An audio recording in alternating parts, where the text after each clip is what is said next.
What's up, everybody? Welcome to another Juices Loose podcast. We're up to 179, and tonight we're definitely going to be talking about Nintendo LABO. Give our take. I know some of you guys made some videos on it already, and it's been talked to death. But I think it's there's a lot of stuff to actually discuss. But before we get into that, I want to start with something we kind of like brushed over. I think we touched upon it a little bit after the mini direct and the Wii U ports. We kind of discussed that, but I think we should give our thoughts on the pricing and kind of go a little bit more in depth into the actual price of these Wii U ports coming to Switch. And I know every game's different, so we're going to take it game by game basis because it's just not can't just throw a blank statement on all of them because there's different things added and stuff to each game. And last year we had Mario Kart 8 Deluxe. They added the battle mode, which is a significant addition to the game. Pokken Tournament, what was it? 6 characters. It was 6 characters and another online mode. All right, so I mean, I didn't play the first game and I didn't play the re-release, so I'm not sure if that was worthy. But with these 2018 games we know of, we got Hyrule Warriors, we got Bayonetta 1 and 2, and we got Donkey Kong Country Tropical Freeze. And it's like I'm so torn personally because some of these games are 4 years old. I think they're all 4. Didn't they all come out in 2014, if I'm not mistaken? Hyrule Warriors? Yeah. Yep. They all come out in 2014. They'll almost, and some are Nintendo Selects now for $20. So on one hand, they're old. They've been out a long time. They were cheaper. They had a price reduction on the Wii U. And on the other hand, they're amazing games. And, if for somebody who never owned a Wii U and never played them, is Donkey Kong Country Tropical Freeze worthy of a $60 purchase if you've never played the game, taking everything else out of the equation? So it's not so cut and dry for me. I'm having trouble actually deciding how I feel about it. So let's start with Hyrule Warriors. And Retro, you're the biggest Hyrule Warriors fan. Did you get the 3DS version of Hyrule Warriors? I was planning on getting it. I don't know if you guys in America have, because there was a special edition that came with like the compass and everything, and I was like, okay, I'm gonna get it. The only reason I would have gotten it is because I wanted the DLC on my Wii U, and that's the only reason I still didn't get it, and now I will never get it probably unless I see it for $5. All right, so did anybody get the 3DS version of Hyrule Warriors? No, because we're not stupid. I don't know how much new, like, that game had everything the Wii U version had, plus it had like Wind Waker. It also had the scenarios for them. So how much content was the Wind Waker actually part of the story, or was it just like a completely little? It was like a side story from what I understood. Okay, so I don't know exactly how much of the Wind Waker stuff was like percentage wise, but basically you get all the Wii U game, all the season pass. And then the 3DS, I don't know, did the 3DS have any DLC, or was it just a complete game at launch? I'm not sure. So there's, it's a mixture of almost 2 games with season pass and everything. And I don't even know, is that confirmed to be a $60 game on Switch? Do we know? I don't think it's been said yet. I thought it was pretty. I don't think so. Let's go double check. Yeah, double check. I mean, and none of these, we should say this, none of these prices are stated by Nintendo. All we can do is go by what Amazon has them listed for, which is a pretty safe bet, especially the Bayonetta one since it comes out sooner than later. But also, Amazon always starts with a placeholder price, and if it drops, they'll if you pre-order it, they'll give you the lowest price that game was during that pre-order time. So they have it listed for $60 right now. Yeah. All right. So I know, Retro, you said you're getting this Switch version of this game. So how do you feel, just this game specifically, about it coming out $60, basically a 4-year-old game, with the stuff they added? Do you feel that that's a legit price. Personally, if you don't take into account anybody who bought it yet, I think it's a steal considering you have the main game, all the DLC that was paid, the season passes and all that stuff. Then you get the extra stuff from the 3DS, still just the 3DS, and the Wii U game alone is over $100 already. I think easy at 150. I don't remember how much the DLC was, and like 150, $160 in content technically. So for Hyrule Warriors is one of the games where I see it, yeah, $60 would still definitely be worth it in my opinion. All right, what do you think, Robert? I think because of everything, it's tough because at one point I'm like, well, no, but I think it's a fine price at 60. Like, I still think if someone buys it, I wouldn't be mad at them. Like, you gotta also take into account it's not just the resolution. The Hyrule Warriors is one of those games I think that is gonna get like added content, as in, for example, the character switching mechanic that wasn't in the Wii U version. Yeah, they definitely added a feature that I think that was in the 3DS version. Yeah, it was. Mistaken. So, all right, T, did you hear what the topic here? Yeah, you're talking about Hyrule Warriors. Is it worth it at 60? How do you feel about this game specifically at 60 with everything they kind of put into the package? This game specifically, I feel like $60 is just fine. They added in a lot, like Retro was saying. If you add in, the 3DS version with the Wii U version, you're looking at $100. That's before DLC. And then you add in DLC, you're looking at $140, $150. So, yeah, I mean, even now, Hyrule Warriors goes to like $40, I think, on Wii U. Yeah, I never got it goes on 70. Oh, it's up. It went up. Okay, the last time I saw it was about a year ago, and it was like $40. That's $129 for a new one on Amazon. Really, I saw it for 70 on right now. This is a no-brainer. The lowest one for the Wii U for a new copy is $129 on Amazon. So this is a no-brainer. I'm getting it. Like it's funny. I bought the Wii U version and the season pass, and then I bought the 3DS version, but I never played that one. I bought that for my son. So being able to have that whole switch mechanic and all that stuff for an HD version of the game, all that stuff into one, like, yeah, to me that's a no-brainer. I love Hyrule Warriors, so even the most worth it for me. Even the most bare bone version of Hyrule Warriors without DLC, without 3DS, just the Wii U version, it's almost too much content already. Yeah, like I barely scratched the surface of Hyrule Warriors on Wii U with the especially with the DLC stuff, and to have it all in one. This is like perfect. The only thing about it is that it's just weird coming out so close to Fire Emblem Warriors. Mm-hmm. That's the only strange thing there. Maybe this should have, came out a little later. But other than that, like that's. Well, has March been confirmed for the West already though? Not yet. No, just in Japan. So. Just Japan. And they got Fire Emblem Warriors like a month early. But let me correct. You're right. It is 70. There's 2 left. The Wii U version on Amazon Prime, and then the 3DS version is still $40. It's a digital code only. They don't even have a physical. So, I mean, I think that one's.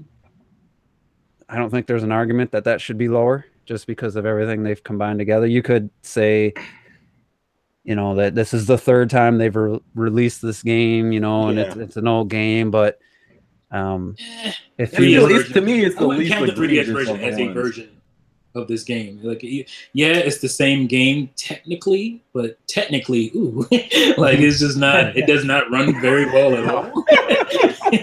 10 out of 10. It's just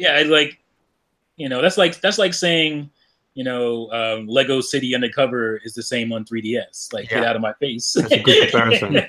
You're out of your mind. So and it's like T said, it doesn't just run worse on the 3DS, it runs worse with almost no enemies on the screen.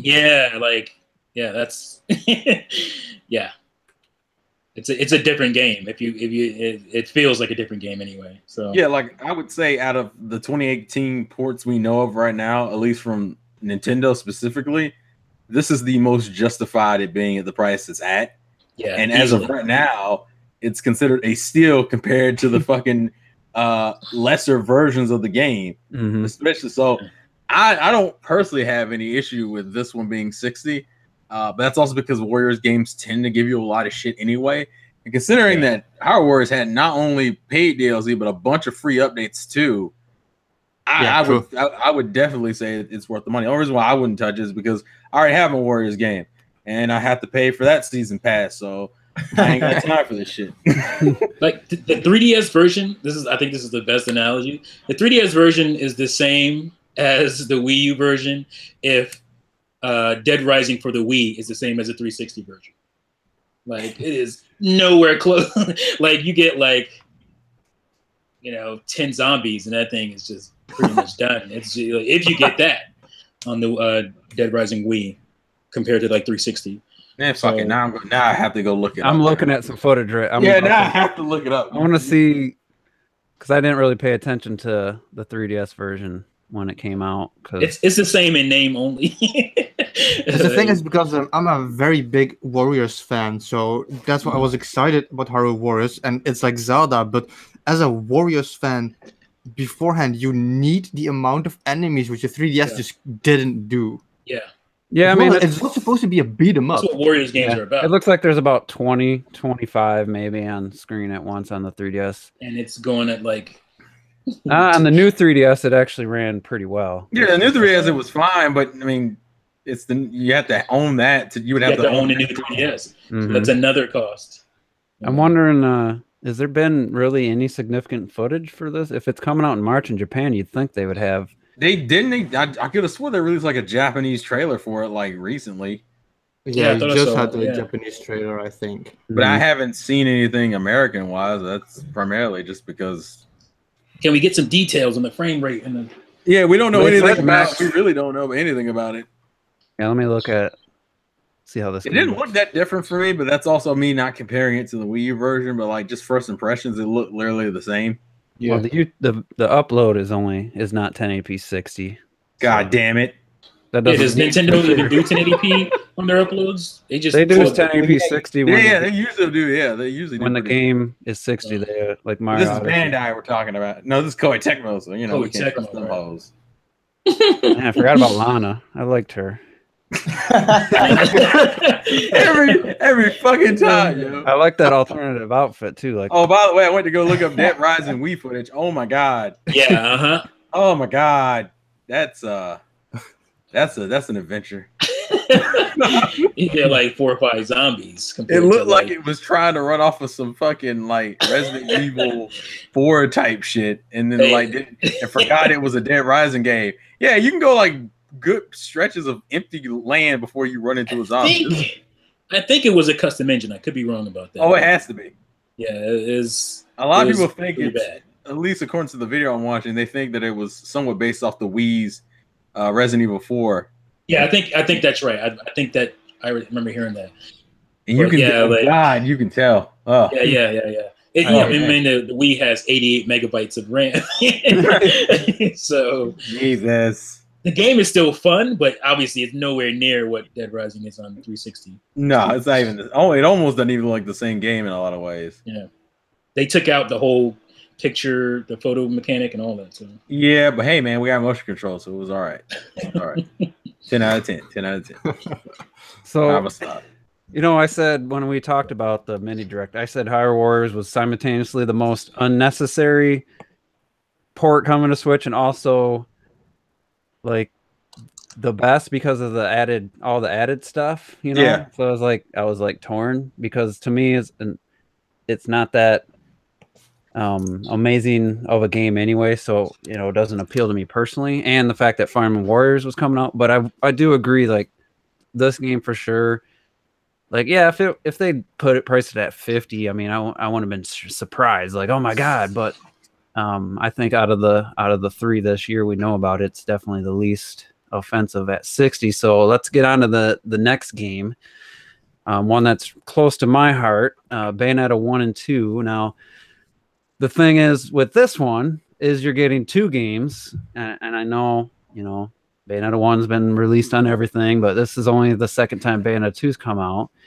You're still getting both for the price. And when Nintendo dropped the price of Bayonetta 2 to 30, they took out Bayonetta 1. So you can get just the 2 by itself on the Wii U for 30.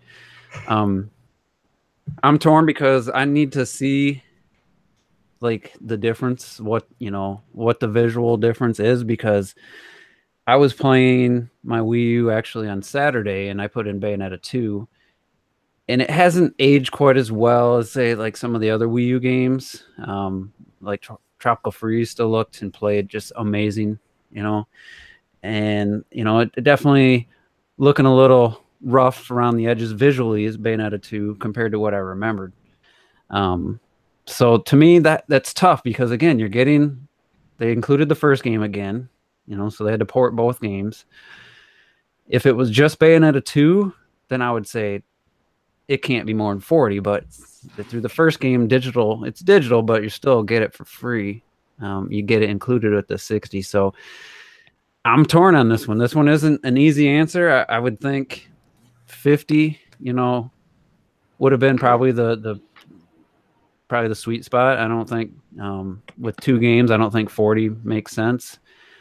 But again, and I don't think we said this yet. I think these games, like someone was like, oh, they're not giving me a reason to rebuy. I don't think they're trying to get too many people to rebuy these games. Yeah, exactly. Is they want the people who didn't buy them to buy them on the Switch. Yeah, people who didn't have a Wii U. So if I'm trying to judge it for somebody who's playing Bayonetta 2 for the first time, it's it's 4-year-old game, and maybe we'll have to see how the Switch version looks. Hasn't maybe aged as well just because of the art style as like Tropical Freeze or something. But if you've never played it and you're getting both games, it's like, can I say it's not worth $60? One of the best, if not the best action game ever made. I had it in my top Wii U game. It might have slipped a little, with these last 4 years, it might not be my top Wii U game anymore, but can I say it's not worth $60, a game that great? It's not easy to say that, but again, I think 50 would have been the right price for that one. How about you, T? What do you think? Well, let me first say, I can't play the game of, is it worth it for me because it looks a little better, and because if you do that, none of my games in my collection hold up. So like visually, and most of the games in my collection are old games, so I can't play that game.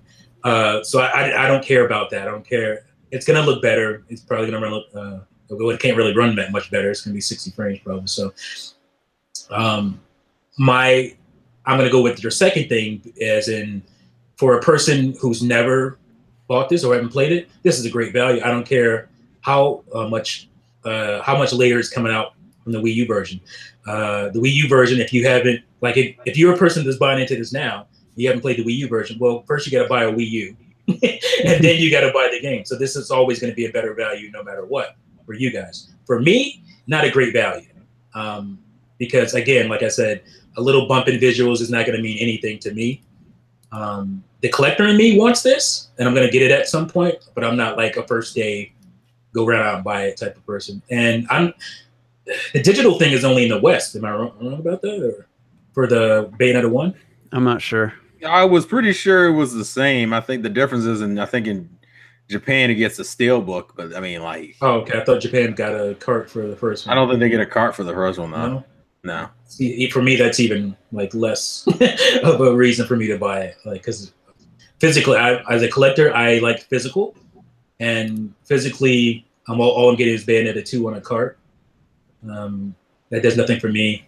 I don't really care for that. So at some point I'll probably pick it up, but like for me, nothing. But for somebody who hasn't bought this game on Wii U, who didn't have a Wii U, this is a great value. It was a great value back then, and it's still a great value right now. So yeah, and I'm like, because I have the physical version, and I would be losing. Like, you're not getting one physically, which does suck. But like, if I really wanted to double dip, I could. I'm looking right now.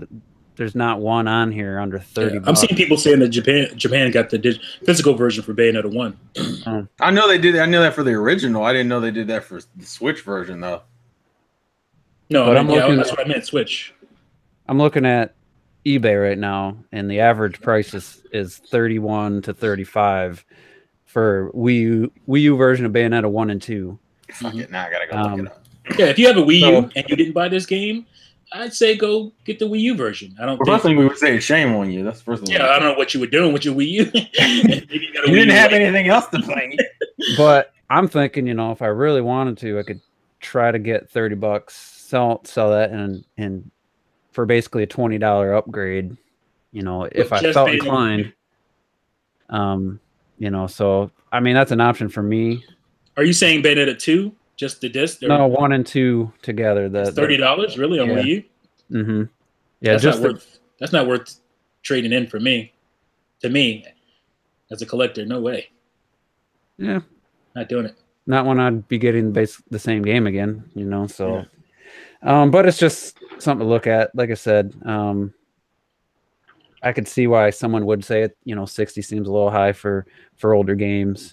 But at the same time, it's such a good game. It's hard to devalue it like that. Yeah. But they were right. There's a physical version in Japan. Yeah, Santiago says. Yeah, I just looked it up. Okay, I thought that was the case. So I thought it was just a steal. Then you import it, and then you. I'll import it. That's a better. Oh yeah, I'm about to say even the Japanese version of Bayonetta 2 on the Wii U, you could put on a Japanese Wii U and play that shit in English because it had English options. Right. So, any retro? What you got an opinion on the price of Bayonetta 1 and 2? Yeah, for me, Bayonetta falls in kind of a separate category. Like, first of all, the game itself is incredible, and I feel the game by itself is worth it. But I'm taking into account the fact that Donkey Kong sold because it's Donkey Kong. It will sell again because it's Donkey Kong. Hyrule Warriors sold because it's Zelda. Even though I told people don't see it as a Zelda, because everybody started complaining afterwards that it's not like a Zelda. Of course, it's a Hyrule Warriors. It's a Warriors game. But it still sold because it's Zelda, and it will do the same. And I feel Bayonetta simply deserves a new full run with a new audience that has an actual large audience, not really looking at just making the game sell to have it sell.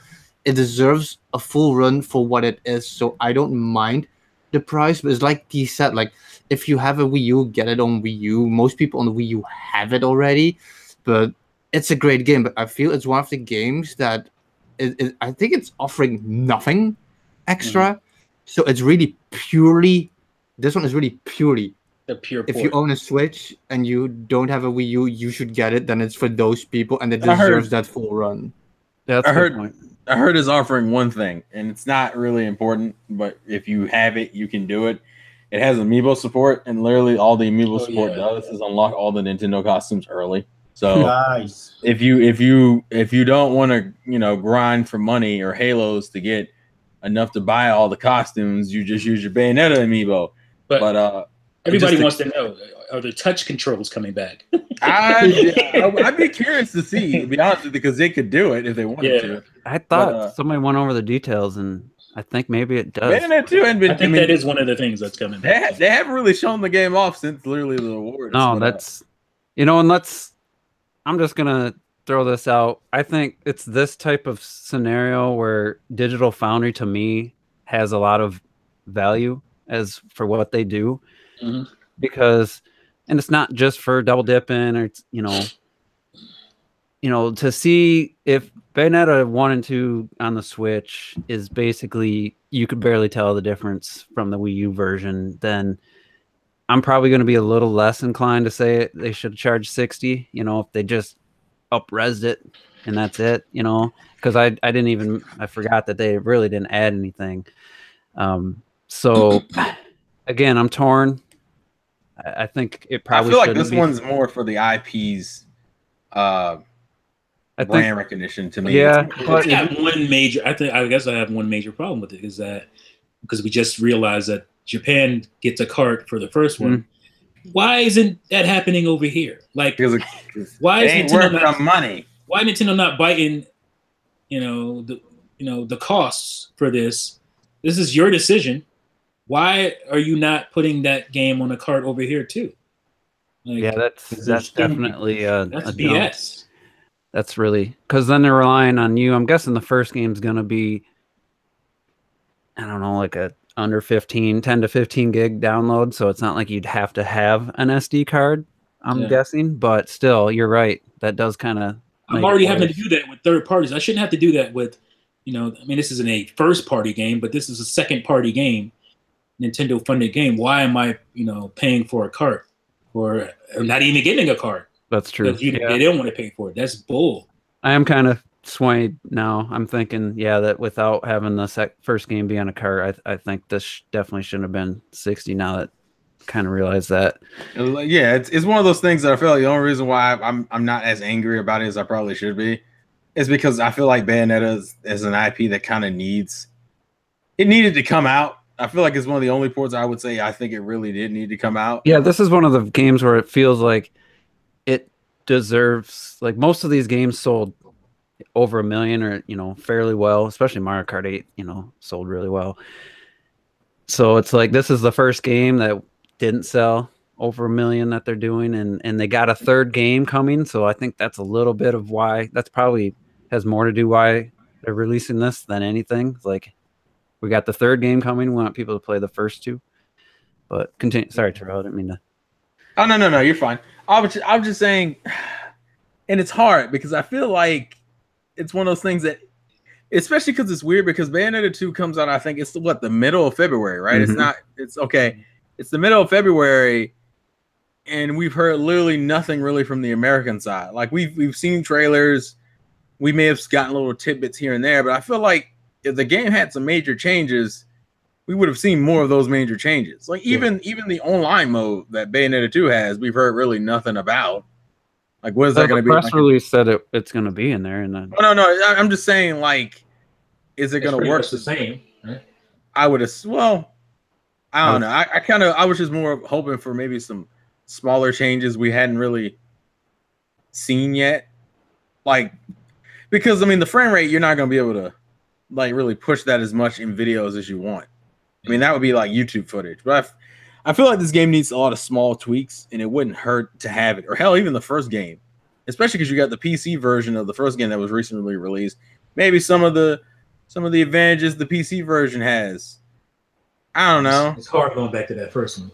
It's so fucking hard. That's what I'm saying. You're gonna re-release the first game anyway. Do some changes to the first one. Make it a little bit more appealing to play with. Because make it play a little bit more like the second one with the little more your witch time. You get a little more of a window. Yeah, because the first game is a little too unforgiving in spots, and it kind of kills the pace for a lot of people. If you want that Bayonetta 1 challenge and Bayonetta 2, then you take Jean or Jean, however you call it. It's local co-op, Laker Link is saying. Yeah. Was it local co-op? Yeah, there wasn't local on the Wii U version. Yeah, there wasn't local on Wii U. So, I mean, that's if you have that online mode, make it a local mode. Yeah, because I remember them showing us two split Joy-Con things. So yeah, I remember. Yeah, so they added that. I mean, that's to me, that's not a selling point. Yeah, what's that going to do for? So I feel like part of me is like, yeah, this should be $40 because if you want it to hit a bigger audience, I mean, unless people are just completely ignorant, they're going to know this is an old game. 60 does seem, especially with this first game being digital, it does seem kind of offensive now to me. I think a lot of people who own the Switch don't even know that most ports are actually ports. Yeah, it feels like it because some games are selling as well as if they're the first time being released. Yeah, like Mario Kart. Some of these people didn't have a Wii U. So. Well, hell, even just the Meat Boy thing blew me the fuck back. I said that game's like 8, 9 years old almost, and it's like, how are you selling this well on a console this far into the future? Like, it sometimes feels like we got a bunch of non-gamers in the Switch society that's just kind of like, well, I saw it on the eShop. It looked good. I guess I'll go ahead and get it. All right. Nintendo being more business savvy, folks, is what you wanted, right? Yeah, I mean, filthy casuals. No, I'm just fine. And if Bayonetta was 40, I'd probably double dip. Like they'd probably get me to buy it again. At 60, there's no way. I mean, maybe someday the price comes down. The Japanese version. I know how I could tell that you was gonna buy it again regardless of what the price was. You were in so much of a Bayonetta mood. You went and replayed the Wii U. You were going back and replaying the Wii U version I think it was at this weekend. I saw photos on Yeah, Twitter. but it definitely, like I said, it didn't age as well as I was hoping. Oh, did it not? Hoped. Nah. Fuck. So I'm not in that camp because, like I said, I was having a ball playing GameCube and Xbox Original this weekend. So yeah, I'm not going to miss a little visual bump. It wasn't. It's not really the visuals that. It's just, I don't know. Overall, it just. I guess I hadn't played it in so long. I really had to relearn the mechanics, and I'd already played Tropical Freeze for 2 hours beforehand, and I was like just in love with that game again. So I don't know. Go back and play Devil May Cry on PS2 and tell me and tell me that it didn't age well. Tell me that Bayonetta didn't age well. I will say though, it still played, smooth and responsive. Controls and everything were great. But even though it's not like a lock 60, which I hope is at the very least the one thing they do fix. Mm-hmm.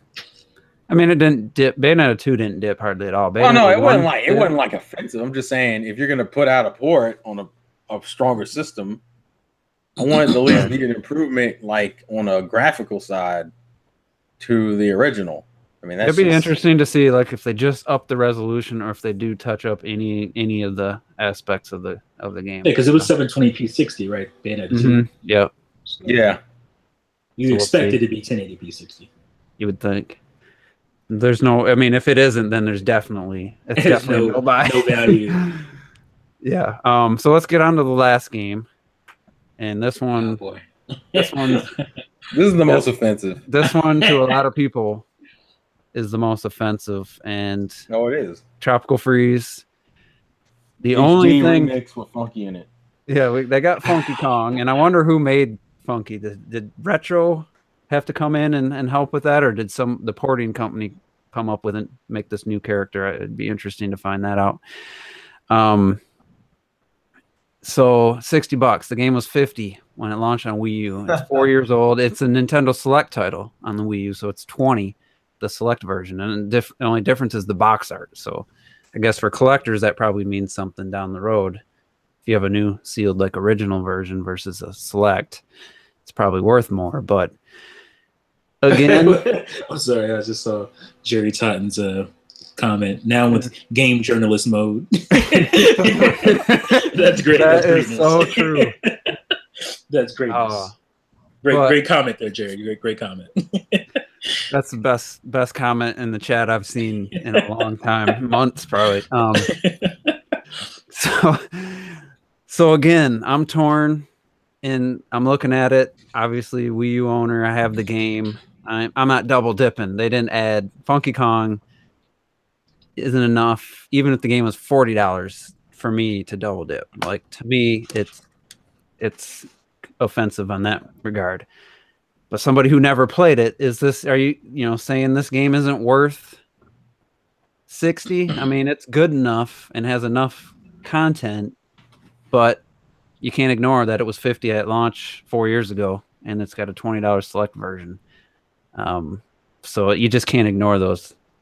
So if you didn't know any of that, and you're just a Switch owner, never owned a Wii U, and you want a great 2D platformer, I can't tell you it's not worth $60. I cannot tell you. It's definitely worth your money, but it depends on if the principle of it bothers you or not. So I think it's ridiculous. They should definitely not have charged more than $50. $50 at the most. $40 more than likely should have been the price. I mean, you look at Dark Souls Remastered. That's from that was PS3, so it's was that PS3? Yeah, it was. So it's still only one generation ago.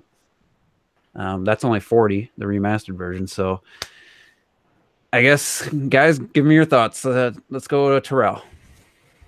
No, absolutely no.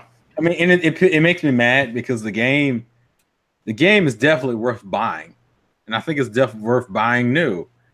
But I'm not. No, it sucks because I'm. It's a good game, but if you look at it from like because realistically, even though we're talking about this from the perspective of someone who's new, well, we need to be fair, at least as far as our audience is concerned. We're for the most part seasoned Nintendo fans, and we play and we probably own the Wii U, So we played these games, and realistically, I don't think there's any real reason for a Wii U owner who, even if you didn't buy this game on the Wii U, I would just buy it for the Wii U now. Because Funky Kong, for one, isn't even appealing to a gamer. It's appealing to the newbie who has never played Donkey Kong Tropical Freeze before. It goes to the argument in the video you made. It definitely is going to make this game accessible to the lesser skilled players, you know. And I think that's stupid anyway, because you have the stupid white monkey mode already. Yeah, but that just plays for you. That just plays for you. Well, that shouldn't be a thing in the first place. That's my. Don't even play video games at this point. At that point, like at least Funky Kong, you still have to do platforming. If nothing else. It still seems like you're not going to be able to die. You have to press A a lot. When the dude floats, can run over spikes. You just hold right and press A, and you win. Yeah, it's look, and it's the white Tanuki and shit. And look, it's not like we're mad that it's in the game, but you can't like add that in the game. That's like the only defining feature of the game. And then charge me $10 more than what I paid for it 4 years ago. Like, I don't even give a damn because it's a mode that I don't. It's not even a mode. It's a character I have no interest in. It is a mode because it adds an extra heart. It gives you 3 hearts for each character. No, but I mean, like, it's not like it's a separate thing. Like it's not a separate thing, but when you play Funky, you get 3 hearts, and Diddy gets 3 hearts, and you know whoever your companion is gets 3 hearts. So it gives you 2 more hits on top of being easier. Well, yeah, it's essentially an easy mode that means that you can't really. Well, it's not that you can't die; it's just harder for you to die traditionally. All I'm saying is like, there's no point for anyone to pay for this version of the game unless you just want to take it on the go. And I guess that's the argument we should be making. That's the other argument we should be making. All these games that we're talking about are portable, except for probably Hyrule Warriors, because technically it was already portable on the 3DS. Like. And granted, I don't think that's a tax. I don't think that's a justifiable tax, but it is a thing to bring up. Like some people might just get this version of the game and they bought the Wii U version just because they want to play it portably. Because Donkey Kong kind of plays like an arcade style game anyway, where you kind of bust through a level, you save the game, put it down, and then you're in another car ride, you bust through another 2 or 3 levels. Like it works for that kind of fun. And it's like, yeah, okay, fine. If that's what you're getting it for. But I would still wait for a price drop. Like I wouldn't get it for $60, personally. And I don't think you could just go out and buy the Nintendo Select for maybe there's a store around you that might still have a Wii U version of Tropical Freeze. But again, if you want to just say, well, what does it cost on Wii U? But if that person doesn't have a Wii U, I think that argument kind of goes out the window. What is it digitally? Is it $20 still digitally on Wii U? I don't know. You could check the eShop if I could turn my Wii U on, but I'm sure if you could still buy it digitally on the eShop, I can't imagine it'd be more than 20. So, yeah. But again, if somebody has a Wii U, then yeah, that's relevant. They don't have a Wii U, then it's 20 plus the cost of a Wii U. You know, so in that, if you want to look at it that way, but again. I mean, it originally launched at 50, and I don't think. That's the most egregious thing, right? Mm-hmm. Like, that's the worst part. That's just pure unmitigated greed. Yeah. You know, like, come on, Nintendo, you're better than this. And that's what I was saying earlier with Bayonetta. With Bayonetta, it's a new game. It deserves a new life. It's okay, but I feel Donkey Kong. It's so terrible because it is also just as good as a game, but you're not getting the same thing. You're literally being ripped off. Even people who haven't had a chance for the other one, you have to pay more than what it used to be before, and I think that seriously is unacceptable. And you know, we said the same thing for Lego City Undercover. We did not. They did not get a pass, but guess what? Nope. That game dropped fairly quick in 5 minutes. And Lego City is the new version. Yeah, but this game is not going to drop anytime soon. Nope. So you can't just wait. Oh, it's going to be $40 in a couple months. It isn't. And if Nintendo feels it needs to be in, more players need to play this amazing game, then make it 40, and I guarantee you more players will put. It would fly. It would fly up the shelves at $40. Because I didn't say this. I kind of hinted at it when I replayed it. it's absolute platforming perfection. It's even better than I remembered. Like I played through it, the entire World 1 in one play session, did the K level, got all the Kong letters, all the puzzle pieces, beat the boss, one try. Mine, you know, first boss ain't that hard, but it's a pretty long boss fight. And I want to keep playing that. Like it was even better. It aged and it got better with age. Like it's so good on every level. The music, the visuals is so clean, but I mean, the 1080p is only going to make that game look better because it does. There's a few little areas where I was like, man, you know, it doesn't look as good as I remembered, but it was somebody in this group's game of the year, I believe, in 2014. Yeah, yeah, that was me. I think it's still Red Knight's top Wii U game of all time, if I'm not mistaken. And that's why it hurts even more. So than the D doing this. It is greed, but it's such a good game. I can't advise you to pass on it, even based on principle. Like if you've never played it and you love 2D platforming, use your Amazon discount, your Best Buy Gamers Club, pay $50. I know if it was cheaper, then you'd pay $40, but I can't tell you not to buy it. I'm like, it's just that good of a game. Yeah, we're talking like Mario 3, Mario World greatness levels of just pure platforming. For me, the original Donkey Kong Country is the greatest platformer ever made. This game, it like the music is perfection, the level design, the art design, the enemy design, it plays super smooth. It is one of the greatest platformers ever. Easy. But it's I still have the feeling they're ripping people over it, and that feeling is it taints the whole idea, I feel. Yeah, I mean For me, like there's this one guy that I know that bought a Switch that he would say he would never buy a Switch, and he ended up getting a Switch. And he was talking about Donkey Kong, like he's gonna get it, and I didn't tell him about the Wii U price or anything because I'm like, damn, that guy deserves to see how amazing this game is. And it's like, you know, I don't think it should be 60 at all. It should be technically probably should be at the max 40. But if they want to launch it how they did on Wii U, it should be definitely 50. But like to me, I totally agree with where it's like I feel like because of how amazing this game is that like I don't think there'll be a 2D platformer this good for a long time. I mean, I feel like you need to play it. It's a must play. And I feel like if you haven't played it, I'd be like how you said, maybe use an Amazon discount or the Best Buy, something, do something, or just fuck it, just buy it because it's so damn good. So I don't know. Sucks because even then it's still 50, and I don't think it should be 50. I think it should be 40. I think it's hard to say that it shouldn't be 50. Like I think I'd feel a lot better at 50. Maybe we'd be. No, I'd feel better at 50 because then it would be 40. Maybe we'd be discounts. Yeah, maybe I was saying it'd be fair. But it's $10 more than it launched at. Like that's just that's not you can't do that. I said the same thing about Lego City, and it hurt me that game was $60 when it was like, you know, 50 on Wii U when it launched, and I was like, I'm not doing that, and I'm not going to do it for Lego City. I'm not going to do it for. Now here's the one aspect, the weakest aspect of Tropical Freeze, as far as like, what do you call it, the presentation or whatever, is a ridiculous loading time. Now, I'm not saying that that's going to justify anything. That better be next to nothing. There better not be loading times. You know, like that would at least be, if it still has the long loading times, that only makes it worse. Like, you know, I'd be like, are you fucking kidding me? Because, you know, Rayman Legends has longer loading times on the Switch than it does on the Wii U. So it's like, if this does, then it'd be like, come on. Because Returns on the Wii, which I talked about this a couple weeks ago, still holds up visually.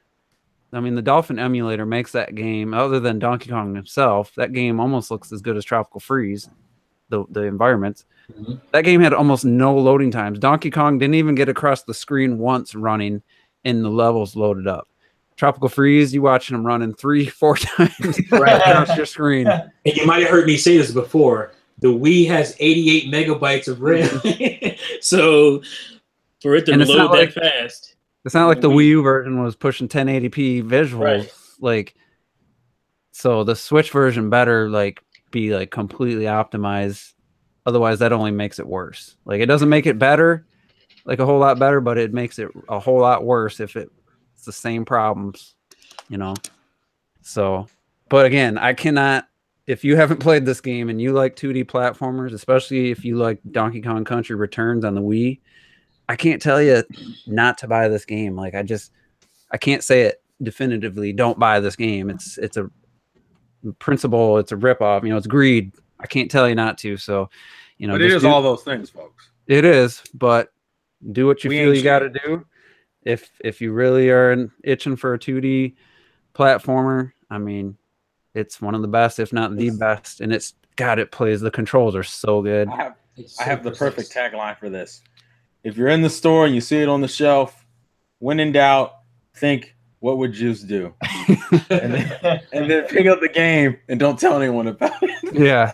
And you know what? Somebody made a good point. If they would have thrown Returns, a digital version of Returns, then $60 for sure. Oh, yeah, that would have been fine. Yeah. Oh, yeah. Now we're talking. That would have been. Well, that would have been justifying. We don't believe in that. And we remember, you know, if they add the fur from Tropical Freeze to Returns and make it HD, that to me that's a $40. Awesome. I'd pay. Could easily make this a $60 value by doing that. I would pay $40 just to rebuy Returns on the Switch in HD, and they add the fur effect.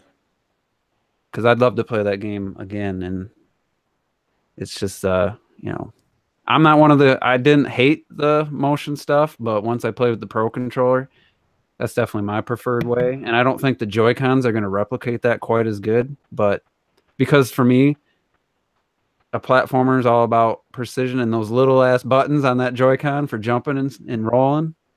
I guess you could shake the remote to roll, though. Yeah.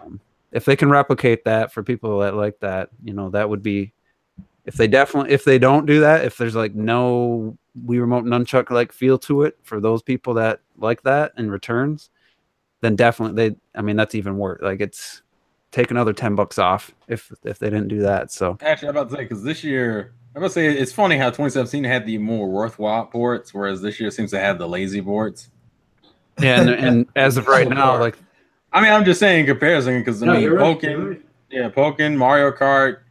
What's the other one I'm missing? I'm missing one, aren't I? That's the only Nintendo ones. Oh, those only okay. Mm-hmm. They only 2, and then they had like 7 or 8. I mean, look at Mario Kart. Mario Kart, all the DLC, and it had freaking battle mode. Like that was, to me, that was a no-brainer. Yeah, because if they didn't have the battle mode, to me that should have been a $40 game. But that battle mode was worth $20 for what they did. Well, that and they also included all the DLC. Mm-hmm. And they added characters. Yeah, even if you got the Wii U version and you didn't buy all that stuff, like that's great. They added like 6 characters. I mean, they added like 500 Marios again, but they still added like 6 new characters, I think. Yeah, they had, you know, the Splatoon characters and the Boo, and yeah, it was at least 5 characters. And the Dry Bones and Bowser Jr. Yeah, exactly. Yeah, so yeah, I'm gonna say Robert's favorite character. I think I was a little harder on that game initially, but once I realized the extent of the battle mode and with the new characters, like, you know, for me, I paid $50, but still, even at $60, I think that one was a lot better now than maybe I thought it was back then because of what's coming this year. But I didn't pay as much as the rest of you plebes. But you know, most people don't pay full price. Some of us are smart. We have discounts. I was one of the last. I was the last person in this group to start getting a discount on games. I was paying full price up until right before the Switch when I did I had Amazon Prime the year before. I was about to say you did have Amazon Prime. But as far as like Xenoblade Chronicles X, Mario Maker, all those games I paid 100 full price, $60, you know, 100% of the price. It wasn't until the following year, 2016, that I got into that saving money stuff. So anyway, I'm going to share a quick little impressions of some more old games that I played. Resident Evil Revelations 1 and 2. I got to give a big shout out to Tommy on Twitter. He doesn't have a YouTube handle or I don't think he's ever watches the podcast, but I just posed the question on Twitter because I was looking to buy an eShop game and I was narrowed it down on, you know, Resident Evil and maybe some, you know, like a SteamWorld Heist or something. But I was like, what's the better of the Revelations games? Because Nintendo Life made it sound like 2 was better, and I know other people were saying 1 was better. So I asked the question. I think 2 has multiplayer. Yeah, and then the raid mode and everything. So it was kind of split for the most part, and like so the Joy-Cons. I was like, whoa, look at you. I was thinking about, I was leaning towards 2, and then just this guy, like I said, he doesn't come to the chat here on, during the live podcast, doesn't comment on videos, just said, hey, I bought the game physical. I have 2 codes for the 2. I didn't ask him how or why I got, where he got them from. He had one for Europe and one for the US. He gave me the US code. I punched it in, downloaded the game. Free, so a big shout out to him. He didn't really want recognition, but Tommy, if you're listening, really appreciated that. And I started with the split Joy-Cons, speaking of split Joy-Cons, because I thought, that's the way I wanted to play, to aim. And I was really struggling because holding the Joy-Cons and going to you got to use the camera a lot in Resident Evil games. So I'm going to move the camera while I'm aiming, because it doesn't turn fast enough left and right. Still got to use the analog stick kind of to turn left and right, and then use the gyro to look up and down. And I just could not do that comfortably or accurately at all. And I was texting you guys. I was like, fuck, this game sucks. And I was stuck in the area where I was like, a horde was coming out, and it was like this ridiculously hard area. I had like 5 shotgun shells and 8 handgun shells, and there's like 10 tough enemies. And you die, and it's like a 35-second load time every time. And I was just getting so frustrated. But what I did was, first I switched to the Pro Controller, and the biggest complaint is they don't have the gyro with the Pro Controller. It's like, why not? And then I played it in portable mode, and I'm like, oh, the gyro's here, like perfect, like Splatoon. Why doesn't the Pro Controller do that? So then I slid the Joy-Cons into the grip, and it has the Splatoon controls, like perfect, like left and right, look, tilt it up and down while you're aiming. Perfect aiming, works so great. And I just really started to get into it, so I decided to buy the first Revelations game, and because I've always wanted to play it, and really actually kind of blown away with both those games as far as like old school survival horror. I love the tank controls. Just that's the reason I like Fatal Frame 5 so much. It was just like a throwback to that style of game, and I'm really enjoying it. And I gotta say, Revelations 1, the ground textures, door textures look terrible, but overall it looks pretty good considering it was a 3DS game. And the addition to that gyro aiming, that's why I never bought it on 3DS. I don't know if you guys have it, or the enemies are so sporadic with their movement. Trying to hit them, you had to hold the left button on the 3DS and the circle pad. You had to break your hands to try to freaking hit these things, and they move like from like a Japanese horror movie. Like they're just twitchy, they're all over the place. And I'm like, I'm missing every shot. I remember that distinctly now. And 3D looks really good though. I'm sure it was. But I'm pulling off like my accuracy at the end of chapter 1 was like 78 or 80%. I don't know, because it kind of breaks it down. There's like chapter 1, 2, 1, 3. And I was over 80% aiming, shooting. So it's like, what a difference this makes. And I'm just really enjoying the game. And it's great that I got that free version. I don't know that I would have been happy spending $40 for both those games, but the first game definitely, I think, is a little bit, I don't know if I say better. It's a good value. I mean, it's definitely, they're definitely good, and I would recommend. Don't know why the Pro Controller gyro doesn't work. I mean, that's a huge oversight. That would have been, perfect. But putting it, Robert, I'm using the Joy-Cons in the grip. I put my grip back in the box, thought I'd never use it again, and now I'm pulling it back. Boys, I don't know what y'all be talking about. I love my Joy-Cons. Me too. Yeah, and it's you have tiny hands, Robert. We don't trust your opinion. It's a great game for that because there's not a lot of button A, B, X, Y pressing with just more the triggers and the analog sticks. So, and then the second game, I'm getting a lot of Last of Us kind of vibe. It's kind of almost a copy of it where you got an older character at one point, and then you got a young girl following you. You can turn your flashlight on and off. It's kind of like post-apocalyptic. It's definitely it's definitely But Last I of will Us. say, Revelations 2 surprised me in one way. The way you switch between the two characters, because you have like an AI companion, which is always kind of annoying. You hit X and you're instantly that person.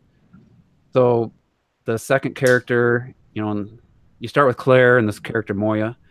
She has a flashlight and a crowbar. The flashlight can shine the enemies, and when they're kind of blinded, then Claire will attack them, and then you can finish them with your crowbar, and then you switch right back and you can shoot. And there's like this shine the light on this little blinking thing, and it reveals an item mechanic. So there's a lot of exploration, and yeah, I really thought that's a slick mechanic, and I having the game. Blinken? Hmm? Did you say Abe Lincoln? What? You said You're fucking garbage, T. Trying to throw a terrible pun in there, Abe. Yeah, I Lincoln. know what you did. It was your trash. I heard it, and I was like, I know it. I said, T, you were too fucking old for this shit. Everybody forget the last 20 seconds. Go ahead. I will never forget. No, I'm just playing. But I could understand why people didn't like the second one when it was episodic, and you're gonna have to wait for chapter 2 or episode 2 and then pay more for it. You know, for $20 getting the complete edition with the gyro aiming. I haven't even touched the raid mode.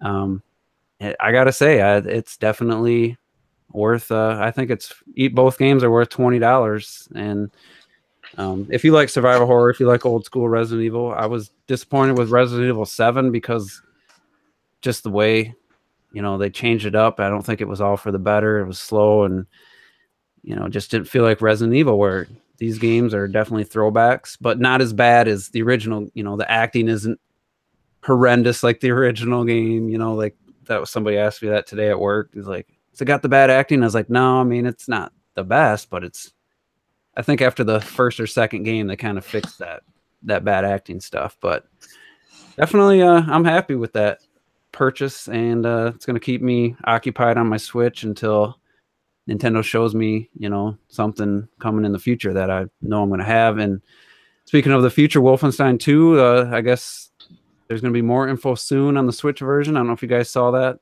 Yeah, I saw the tweet. Panic Button is confirmed to be working on it again, which is good because, you know, they've done two good ports. That was pretty lame, dude. It wasn't as bad as P's if anyone heard it.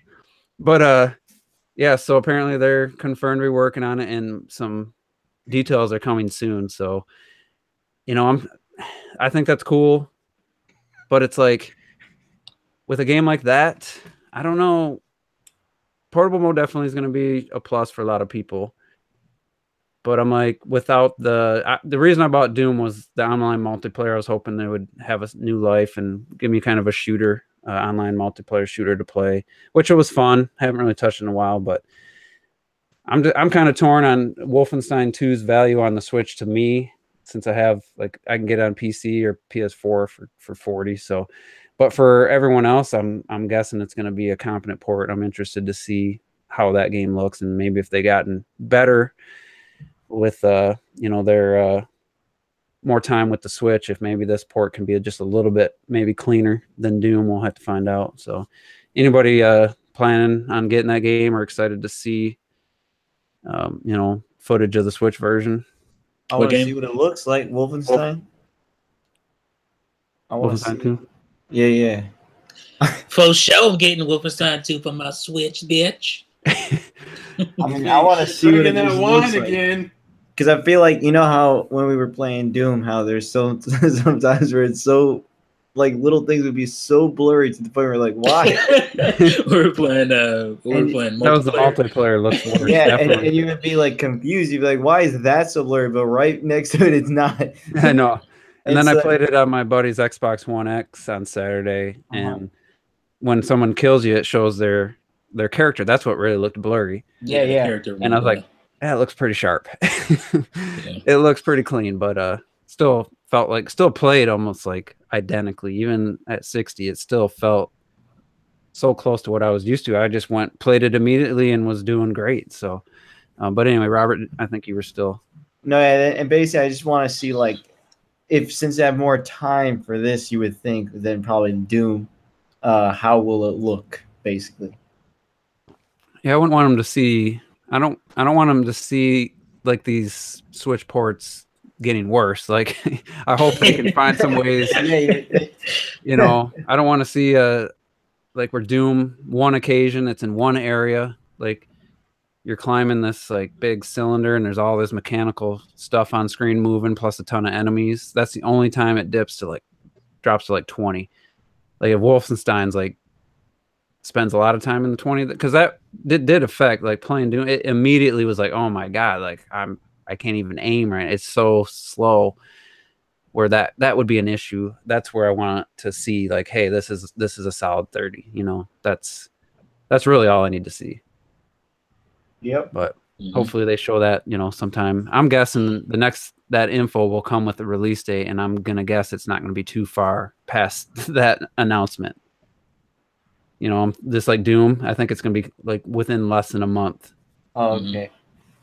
So you think like a February release? Yeah, I mean, it depends on when March or April. March. I'm thinking March or April. March makes more sense personally. Yeah, it depends on when that soon. If that soon's like next week, they tell us about it, then I'll say late February, early March. It'll be March 20th. What? But there are some other games in March. He's trying to I put thought the that was a exact joke date. there. I got confused for a second. There are Maybe April 20th. 420. I think if you look at the games coming in March, that would make more sense to wait till April probably, because there are a few games coming. So let's talk about. I guess we'll go on to the big topic. The April. Wait a minute, I didn't get to talk about Wolfenstein. Go ahead. I just wanted to say, I just want to support the support. First of all, that's the main reason I'm getting this one. I'm going to get both versions, but I'm just throwing some support to Bethesda because Bethesda is big dogs right now on the Switch, and got to support that. And again, Doom, does it look as good? No, of course it doesn't look as good as the other version, but it plays great. I feel like it plays really good, like the movements and the speed and all that stuff, and it feels like Doom. So yeah, it feels fast. Like I played the PC version at 60. Yeah, me too. And I went to the Switch version like a day or two later, and it didn't feel like a drop off. I don't know how they made that game feel so fast and responsive at 30. It's pretty impressive. When you look at it was a drop off. But when you let's focus on that drop off. Well, yeah, but when you look at other 30 frames per second games, especially like an Uncharted, which has a lot of shooting and stuff, those games feel so slow. They do. They feel... Even Rise of the Tomb Raider. Well, I didn't play it at 30, so I guess I can't say. But others, I can. It definitely feels slower. And it's like, I don't know how they made Doom. Like, why don't other games feel that fast at 30? Because they're not good games. Could be. And then I mean, you even get it goes faster when you get the haste boot. You know, the whatever they call those relics or whatever, and it's like then it moves faster. You start smashing people in the face with them lefts and rights. The berserker, yeah, I love that. So yeah, let's talk about the main topic. When does the Labo come out? Is that 420? It's the main topic is Tataku. High as fuck. Sony Tataku. What's that? What? The amiibos for PlayStation 4. Oh yeah, the Sony. See, you guys were sending me links. I was at my buddy's house frying up some fresh fish, so I didn't even look. I didn't even pay attention to anything. That's not like from Sony though, right? That's no, it's like a third-party company. It's a third-party thing, but it's pretty much Sony amiibos without actually being amiibos. Yeah. But let's talk about something fun. But remember, Sony always wins, baby. Those are literally Happy Meal toys. Nah, man, look at the detail compared to the. What? I mean, crash his face. Let's move on. I do want to mention. Man. Shadow of the Colossus. Gameplays are coming out. The game releases pretty soon. Oh, is it? Like early February. I give a fuck. You know, it's like I already got the remaster. That's a $40 game, ain't it? I don't know if they're charging 60. I didn't look. Let's look before. I don't want to say. I don't want to say it's misinformation. The Nintendo fanboys. Let's get it right. Is it right? I heard heard what you said, D. Would you already have the remaster? I have the remaster too, but from what I understand, it's going to be a full remake. This is a though. full Yeah, I know. and it's only 40, so that only makes Nintendo's Switch Exactly. look even worse. Exactly. Because this is a build from ground up. That's a game if you've never played. It looks really impressive. I could consider for $40. I mean, with my Best Buy, like that's going to be hard to pass up for me. Nintendo. Shame on you. That's my favorite PlayStation exclusive of all time. Yeah, I've never played it, so I'm like, well, maybe I'll check it out. Dude, you're not going to play the game. It might not have the same impact because back PS2 era, like that game really blew my mind for what the PS2 could do. And going back now, looking at it, it only ran at like 10 frames per second. So that was to make it more cinematic juice. I just, I remember the struggle of climbing, and it felt so slow, and now I know why, because it was 10 to 15 frames per second. So is the game amazing because it was poorly designed and people mistook it as art, or was it actually like a good game? It's so weird. Like at the time, I had a GameCube and I played around on PS2. To me, it didn't really feel like that much of a difference. But now going back and looking at my GameCube games, comparing them to PS2, GameCube destroys PS2. Yeah, as far as like, wow, clean, sharp image. But I will say, like, the horse controls, that was the first game that was like, this is how Zelda's. The next Zelda game, I was like, Twilight Princess, your horse better control like this, and it didn't. I was very disappointed that I had to hold up on my analog stick for my horse to run. And they did a lot of cool stuff. The hardware limitations actually led them to make an empty world, but it also kind of added to the feeling of somberness, dread, like loneliness. It kind of added to the experience. And it was because of the hardware limitations they did that, but it actually, I think, worked in its benefit to the game. I don't know how it's going to hold up to a new audience. It's a 5-hour game, man. Yeah, I mean, really? if you know what you're doing. I beat it in like 5.5 hours, I think. I think that's good for me. My first playthrough was definitely a 10+ hour because really? I went and looked for all those damn creatures with the white tail, which boosts your stamina gauge. Mm-hmm. And I really explored every nook and cranny. I mean, that, like I said, is my favorite PlayStation exclusive. And I've seen footage. The only thing, this dude never played it before in his life. First time turn it on, and he beat that first boss so easily in one try. I'm like, did they make it easier? Because he did, like, I don't know if they made it so he could grip longer. Like, he had no issues climbing to this thing and killing it. Like, 3 hits. So Trilink says it's going to hold up as well as Last Guardian did. I don't think I like that game sell because like no one talked about it after it came out. Everybody wanted that shit. I don't think The Last Guardian was ever a good game, though. That's the thing. Yeah, probably. There's a reason it took 8 years for it to come out. We're running at 10 frames. I don't know what Shadow of the Colossus was either. But Shadow of the Colossus was, at least like Juice was saying, it had that feel, it had that it felt different than video games that were coming out at the time. Yeah, it was just like it was almost like a Breath of the Wild type of Yeah. feeling. Like really cool. So I can't believe how like much they put into this version, and that's only 40. Like it's a built from the ground up. I don't know what game engine they're using, but it looks really nice. So also, side note, apparently Last Guardian sold over 1 million. So no way. Yeah, so I believe it. I'm like, that's juicy. No way. Yeah, it's like 1.23. That's where it's So at. that means there's probably 1.1 million of them in used sections of GameStops and Best Buys. Well, the funny thing is, where you think it sold the best at? Europe. USA. Europe, this is right. Europe is almost half. Those guys buy anything. Well, you're the PlayStation Nation, man. Like the if you look at the weekly sales, Europe is double the US almost every week, if not more. I don't know if you can trust VG charts because VG charts had Bayonetta 2 over 1 million at one point. Well, it did. And then they took it all back. Sorry. They reneged on it. Yeah, I was like, oh, nice, you did it. And all of a sudden, nope. Oh, all right. To be fair, over here in Europe, we always buy FIFA, so we're used to buying trash. I feel bad. I feel like I should apologize for you for that joke because I mean, no, man. That seemed like I was in Japan. Guess what the best-selling version of FIFA was in Japan? The Switch. Switch version. Switch version. It just recently passed it. But the Switch and PS4 are pretty close as That's far all right, as because you won't get another version of that bitch. Enjoy that one. Why you do it like that? I would be shocked. Shit, yo. I mean, I would be more surprised if they brought FIFA 19 to the Switch than if You they get did. FIFA 12, maybe. But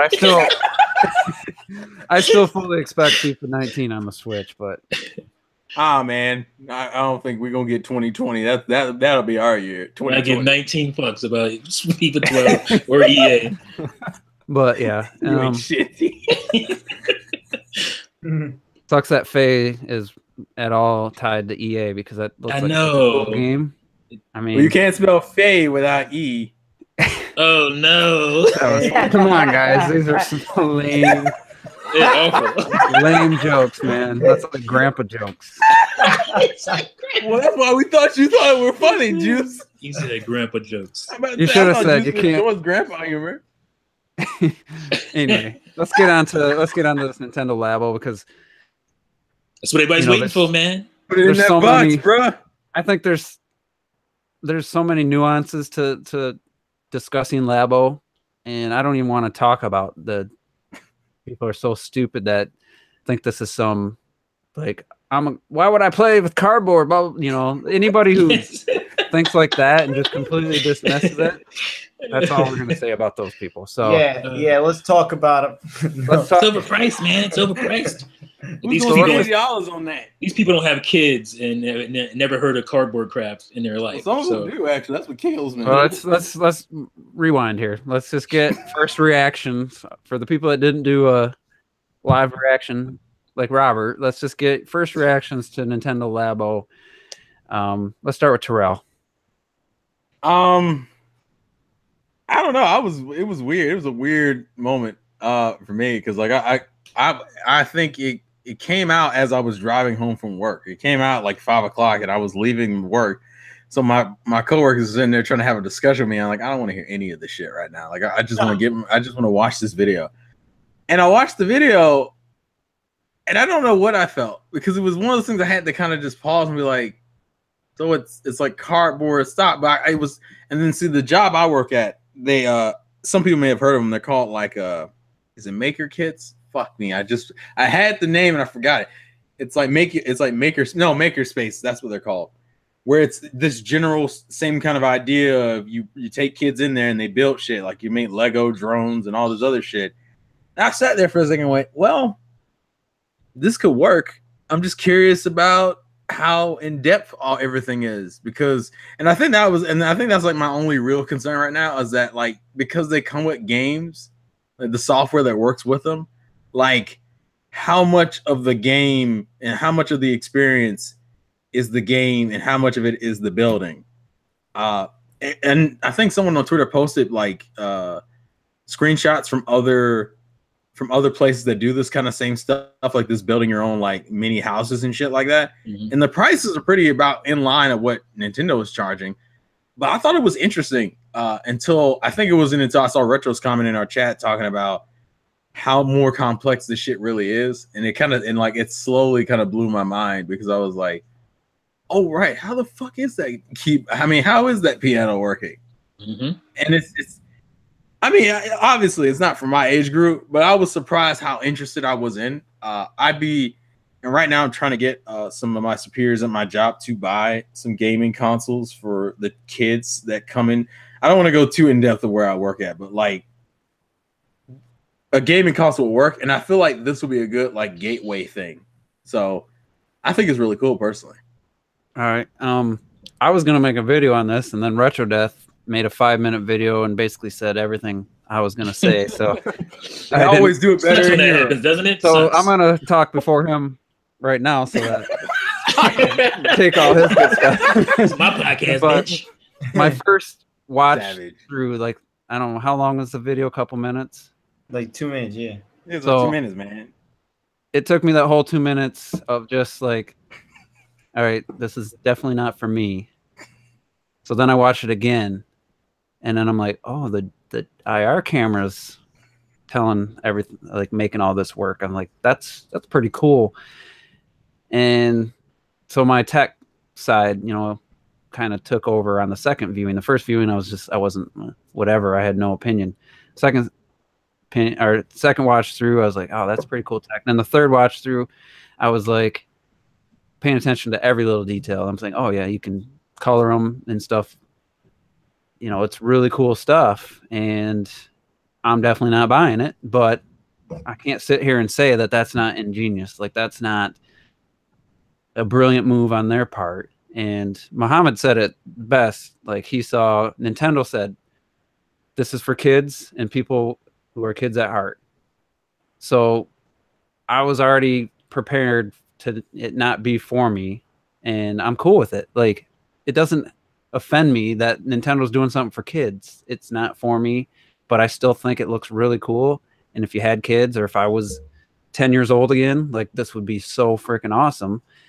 And then I started thinking about, you know, before people were getting all up in arms about the price and stuff, like that piano, to think about the engineering that had to go into that to design how it was going to do, like, fit into they probably have a limited size sheet. They probably picked a size sheet for cardboard. All right, you got to make all the patterns got to fit on this sheet. So looks like they make full use of every sheet. They have to design it, make sure it all folds properly, fits together. Like, there's a lot of engineering involved with that. Like, just the cardboard itself, like those houses people shared, that's just 4 sides and a roof. Like, there's hardly any engineering going into that. Whereas these are a lot more intricate. The motorcycle thing, the rubber bands for, like, to add resistance, the robot guy with the pulley system and stuff. Like, that's some pretty, advanced engineering. And then to the software side, to have the IR camera, how it program it so it reads like the piano notes and stuff. Like, whether the games themselves are Nintendo Land level shallow or something more, I don't know yet. We don't know. But still, there's some really ingenious and advanced engineering going on for just some cardboard, you know. And then the fact, like, they even thought to have so you can color and, you know, put, I don't know if it comes with stickers or anything. You can basically make it your own and, you know, unique thing. It's like, man, kids are gonna go nuts. And then T, you know, had his video. His daughter helped, drew some pictures for and stuff. And it's like, that's the audience. And if anybody's so ignorant, they can't realize that the audience there and how much money this is going to make for Nintendo, and how it doesn't affect one bit their AAA main first party IPs. You know, I don't see how anyone can think this is a bad move by Nintendo. So T, why don't you you made your video and stuff, why don't you give your take on when you first watched the Labo? Did you watch it with your kids first, or did you show them afterwards? I did not. I watched it myself first. They were up doing whatever, and I was just like, this is pretty cool. Nice parenting. Well, you know, they're kids. I'm not one of the parents that want to stare at the kid's face and be on the face of 24 hours a day. That's what you want. But I watched it and I'm like, I wonder how they're going to take, because I think this is pretty cool as a parent. And I just want to see if they would like it. And they went berserk. Like, literally, they thought it was the coolest thing ever. Because, like I said, my daughter, she always, like, glues and builds stuff all the time. If you watch my video, I talk about my history with that. I used to like to make like little scenes and whatnot using the cardboard and whatnot. And this is beyond that, because it's like you build this thing and then you interact with it, you know, in a digital way. Like, to me, that is just really cool. That's ingenious to me. Like, so as a gamer, this means nothing to me. But as a parent and an educator, like, this is a very cool tool. And, you know, people have their talks about, well, it's too expensive. I believe those people don't know how much this stuff costs without the software, without Nintendo Switch and all that stuff, because it's pretty expensive on its own. Some of these kits are $50, $60 on their own without the software that you would get from the Switch and all the cool applications. And Nia, she's in the chat right now. She had a great video on it. Go check out her video. I gotta find the video and put a link in it. Like, she touched on stuff I didn't even think about. Like, she's also an educator too, and like, it's just, to me, it's just people. If you're not in the know, if you're not this, your mindset isn't in this, you just don't get it. But for people like me, people like her, we see the potential. Like, go watch another video, go watch Game Explain's video, because I didn't even see a lot of the stuff, because Game Explain did their analysis on it, and I'm like, holy crap, there's a whole lot more to this, and there's more sets coming. It's not just these 2 sets. You watch the video, there's other stuff in there. There's like a camera, and there's like a zapper gun thing going on, and none of that is in the variety set. So there's going to be more sets coming out for the software. So the software itself is going to have more value as it goes along, even more than, you know, your initial buy-in. And I'm thinking that they're going to just do the cardboard set separately. So you pay like 10 to 15 bucks for just the cardboard kits and stuff. And then you can, you know, you'll be able to add more value to the software itself. And I'm thinking, like, the first thing I thought was, like, this would be a very cool, like, lab thing to have in like a grade school.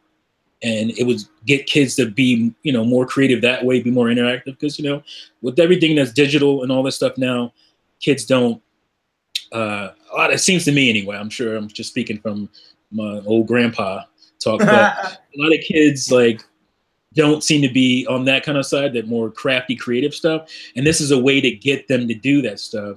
And this is like low level, like engineering, like low level, like physical science, like with the robot. Like, that's crazy. Like, if you build that thing and you have all those little moving parts, if you look at the robot's back, you take that piece off and you can see all the little gears moving up, and then you look on the screen and it has the exact same movements. That's bananas. Like, I don't understand why people don't see how cool that is. Like, there's going to be some failed assembly of that. Oh yeah, there's going to be some failed assembly for sure.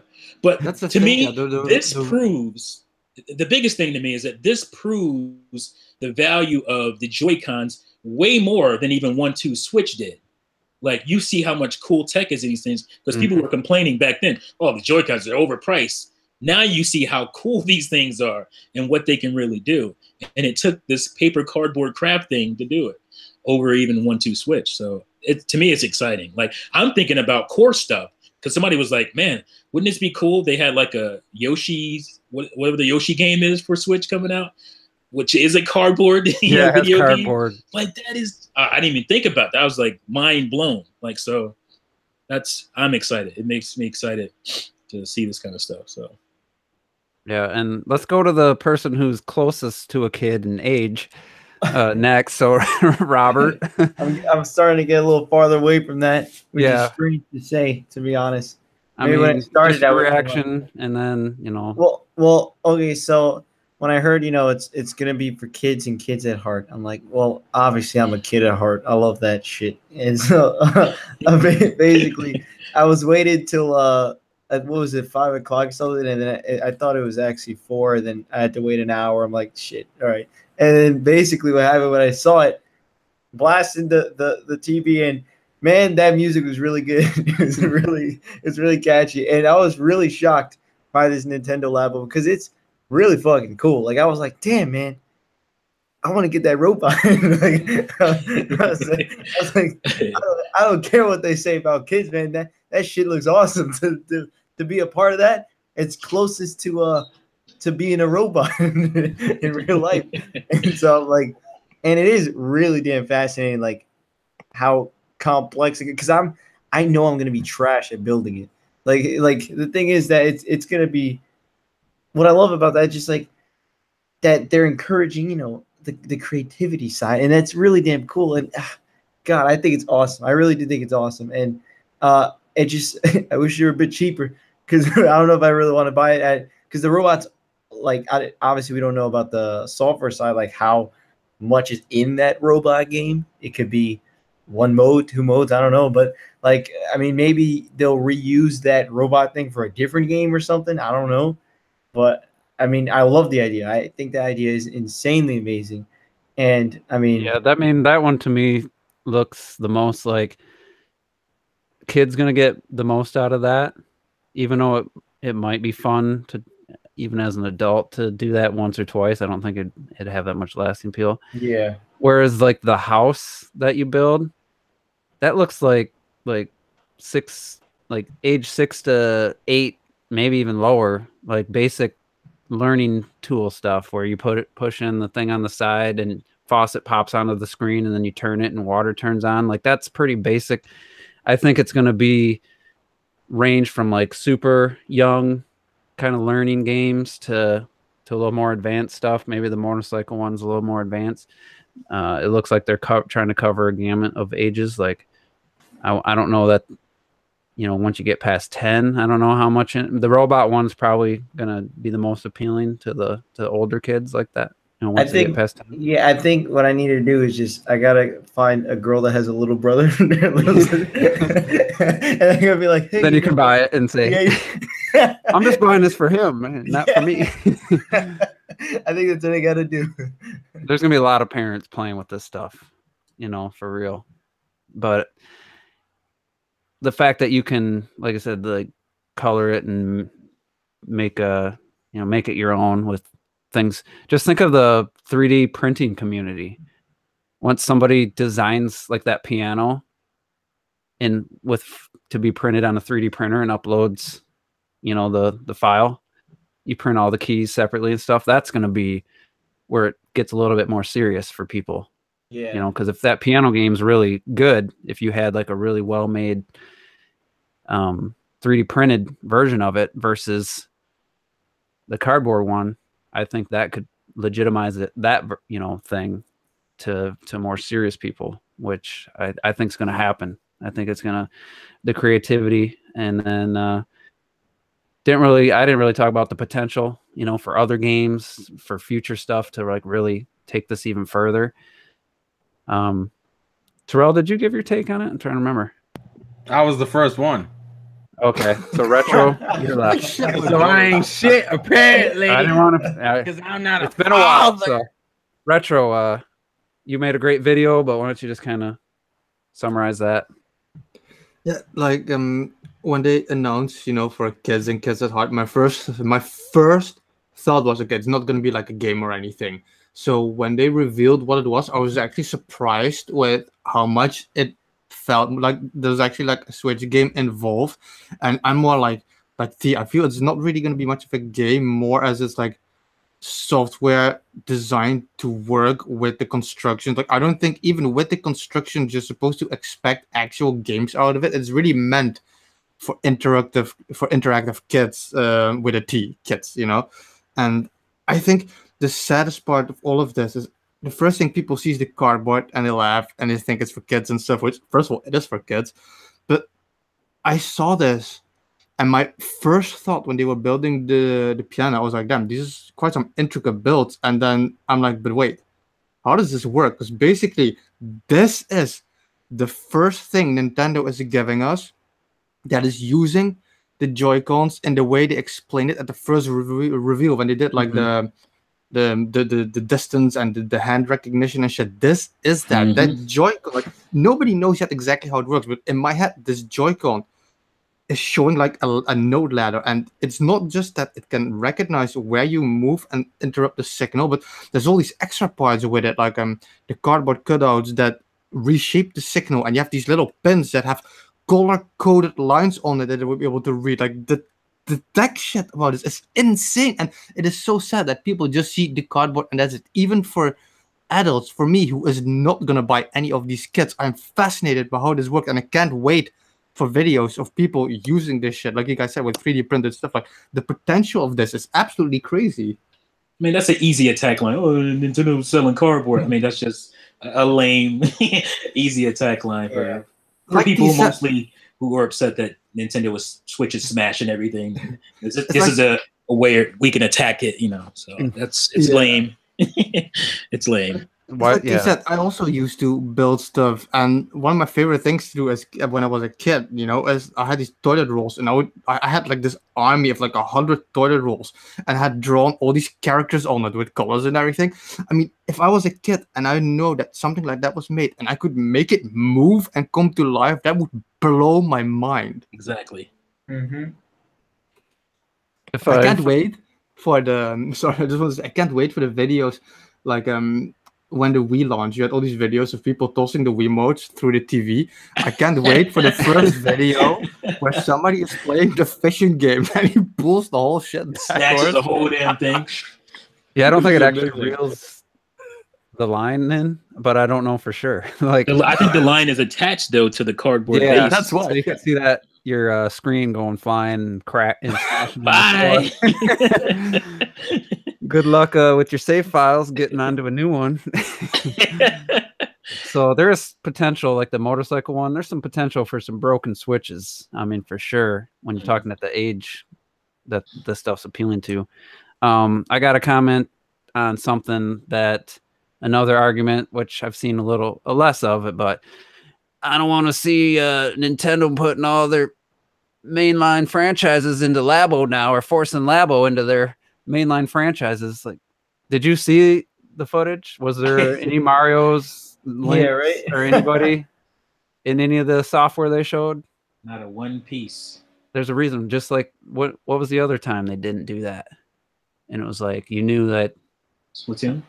Splatoon, yeah, they're new IPs. Like, they're building it Arms. on its own. Arms. Like, they're not forcing. They're not doing that stuff anymore. Not saying it's impossible.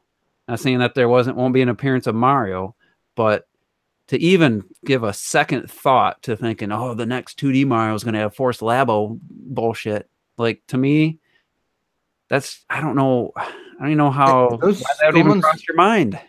Those comments don't even make any sense. It's like I said, it's not a video game. It can be used with other video games. Labo is basically programs. It's like software for kids to make it, to control it, to interact with it. Like, it's not an actual video game. Yeah. No, I wouldn't be mad if they expanded upon the actual software and made more elaborate kits and stuff down the road that had a little more, gameplay and stuff. But I don't know that they'll do that or if they won't do it. But it's like, I'm not concerned that the next Zelda game is going to be forced Labo stuff in there. To me, it's like, all right, I work in a distribution business, and for me it'd be like the Switch and its first party IPs are going down the highway, stopping at every major city, and very successful. To me, Labo would be like that same company having a van that stops at every small town in between and also the big cities to try to appeal, try to get different types of people to buy their product. It doesn't stop that main semi from going down to, Chicago to St. Louis to Denver. It's not going to stop the main Nintendo, like their focus on IPs and game design. I don't know for sure, but my feeling is it's going to have zero impact on their Zelda team, their Mario team, their Mario Kart team. Like, I don't even know why that would cross someone's mind. Now, maybe they want to come up with ideas, some of those creative minds. Maybe they want to create kits and stuff, but to think for a second that it's going to impact negatively, like their main gaming focus, is just ridiculous. Think about the people who are going to take these designs or whatever and maybe do like a 3D print of that piano. Mm-hmm. And, do something that's going to last, longer than the cardboard stuff. That's going to be cool to see too. Yeah, I said that. I think your mic was muted. You might have been, but yeah, that's definitely there's gonna create a whole side thing of people taking this to the next level, away from cardboard and maybe using thin, like balsa wood, or maybe all kinds of materials, composite molds, and you could have a piano made out of, like, someone creates molds for the keys and makes, out of whatever they want to throw in the mold, and have it like something that lasts, and maybe it looks just like a real piano keys. There's just so many ways that take it. And Nintendo stock didn't hit an all-time high of like 8-9 years because it's a bad idea, because it's stupid and it's going to hurt their business. Like, again, I'm not buying it. It doesn't interest me from a consumer, but I find the tech, like Retro said, I find it very like intriguing and fascinating how it all works. But at the end of the day, I don't have kids, and you know, I do like putting stuff together, and some of that stuff looks pretty intricate. But until they release something a little more advanced, you know, maybe in the future, then it could maybe suck me in. But it's just I do have kids, but I'm not going to be sitting there playing Labo by myself. Like, no, and I think what I'm going to do is going to be with my kids. And just like a lot of Lego sets, like the fun of it is putting stuff together. And I like how the instructions are interactive on the screen, and it looks like the touch controls, like really, like I've been saying for a long time, why did they use that? What's the technology where you can have dual touching? There's whatever one. I always mix them up. I said, why didn't they just make it like the Wii U and 3DS where you could use a stylus? But this looks like it's actually using the touch screen to its full. It's like capacitive or whatever. Yeah. And it looked really slick, and having the instructions on the screen, that's just a small little detail, but it's so ingenious. Like it involves even when you're building it, your Switch is involved. And it's like, man, you can slide it over, and it showed how the IR was looking at the piano. Like, man, kids are going to learn so much from that, like, and get their creative juices flowing, like decorating. It's like, God, I wish when I was a kid I had Legos and I played with Legos, and me and my buddies would, we started putting our own stuff together instead of just following the sets. We made up, built our own stuff and had a blast. And it's like, to this day, I still have like creativity, and I still like to build stuff and I still love putting stuff together, even if it's like a DVD shelf that I have to assemble. It's like, I still like that stuff. So having young kids have that opportunity and get them away from their it's their tablet still there, the Switch tablet's still there, but now they're doing something. Whereas I see my niece and nephew, they're playing that stupid game where you're like that box and you tap the screen to make it jump, and it's really difficult, like platforming.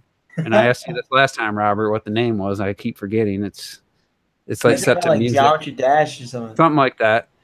And it's just like, that's all they know. Like my one niece does do a lot of crafts and stuff, but Nintendo's kind of helping push that in the forefront. And I mean, if you're a parent, you got to switch. You almost have to get this. Like if you got young kids. I mean, it's like okay. I was just quickly going to say, like, what I read on Twitter somewhere. You just think about the fact that your video game console is going to become the controller for your controller. It's like, it's so good. I know. Yeah, the little vibrating, the bug that moves, and you're using the touch screen as your controller, and the controllers are what move it. It's crazy. That's bananas, man.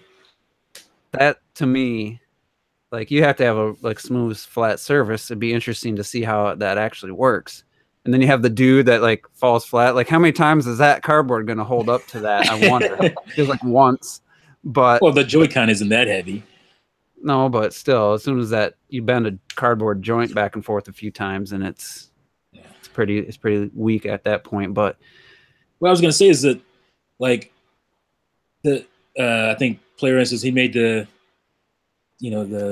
his video, he was talking about how, if it doesn't, sell all that great, fine. It's not going to hurt Nintendo. This is not a huge investment, because it's, most of it's cardboard and the rest of it's like software.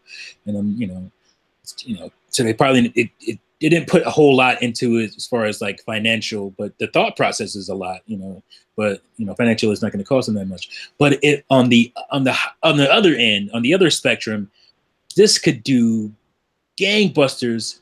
Like, the Switch could sell 50 million units by the next fiscal year if they can crack the edutainment market and crack into schools and have schools set up kiosks and whatnot for kids to have Labo time or whatever. This could be astronomical. So you got to think about it that way as well. And it makes me a little worried that, I mean, this alone could sell 20 million Switches if what you just said happens. I was thinking they were going to have like just another amazing year of games, maybe in the second half. That could affect the games negatively. So I'm like, so much money. So I'm like, damn it! Like, is this?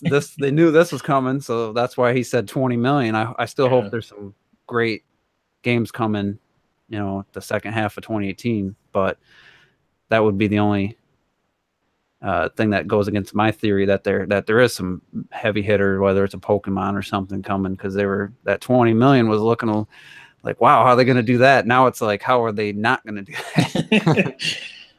It's also I don't think they're depending on Labo to sell Switches, though. So, I think. But I do think like it could work because I think Labo, one of the greatest thing about it, it's like a self-walking viral marketing campaign in making. Like everybody who's going to be doing shit for this is going to be trying to outdo each other, and people are going to see it and they're going to want to do their own shit. Like not even taking into account kids and education and all that stuff. People on YouTube will go shit over it, and people who now say they don't give a fuck, they'll be wanting to outdo others. And I've said there's going to be so many viral Labo videos in a year from now. It's crazy. Yeah. And I got to give a shout out to Alex Active Sin. He made I think a really accurate point.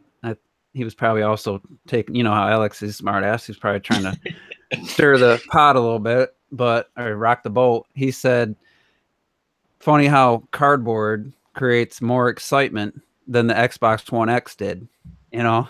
Oh, yeah, I remember that. I think it's accurate. I think maybe some of the Xbox like dedicated fan base got excited for the X, but there wasn't the first reveal and then the major reveal at E3. I didn't see Twitter blowing up with Xbox One X. That's because Nintendo fans will buy anything, man, including cardboard.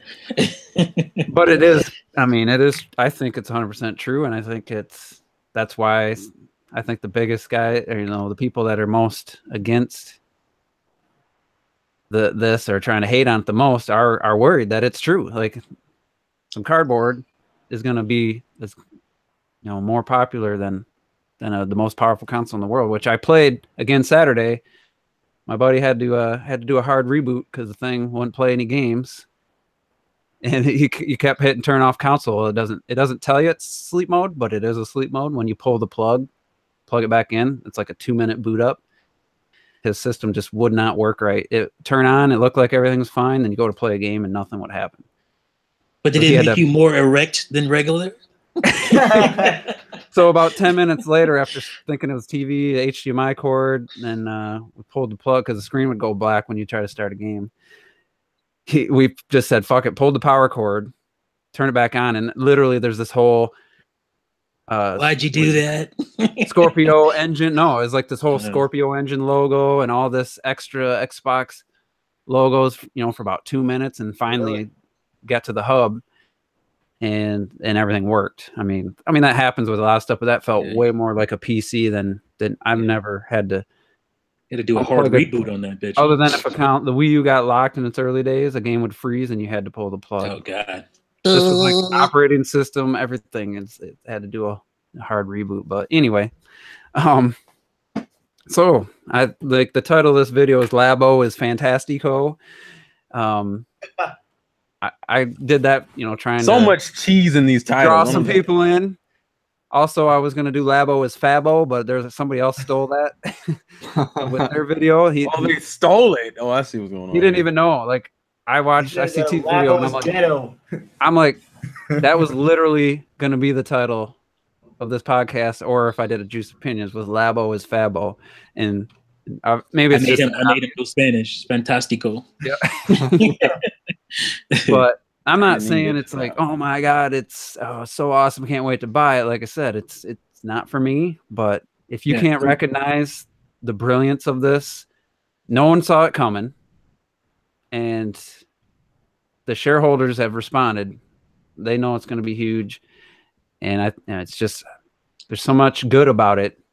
I just love hearing. The only negative for me is still there's not a guaranteed purchase from now until May that I know about for the Switch yet. So this didn't fix that, but I think there's still time. There could be a game or two come out yet still, but yeah. So Labo's also Wolfenstein. I was just gonna say Labo's also showing a lovely color in people where people say, the Wii U didn't sell, it's not making any money, Nintendo is such a bad business company, and now they're saying, oh, but this is gonna sell, they shouldn't be selling. It's like you can't have it both ways. I just love hearing like people talk about, oh, kids don't like this, kids don't, and they don't have any kids, and they have no reference. They have no reference for what kids are gonna want. It's like, okay, dude. I'm glad Nia said that she realized this is gonna be good, because I remember she was one of the people who thought the Splatoon 1 commercial wasn't appealing to kids, even though, I mean, there's no factual way to prove, hey, kids love that, but my nieces and nephews, and they all thought it was awesome. It drove me crazy. My kids drove me crazy. You know a bigger kicker with all this though?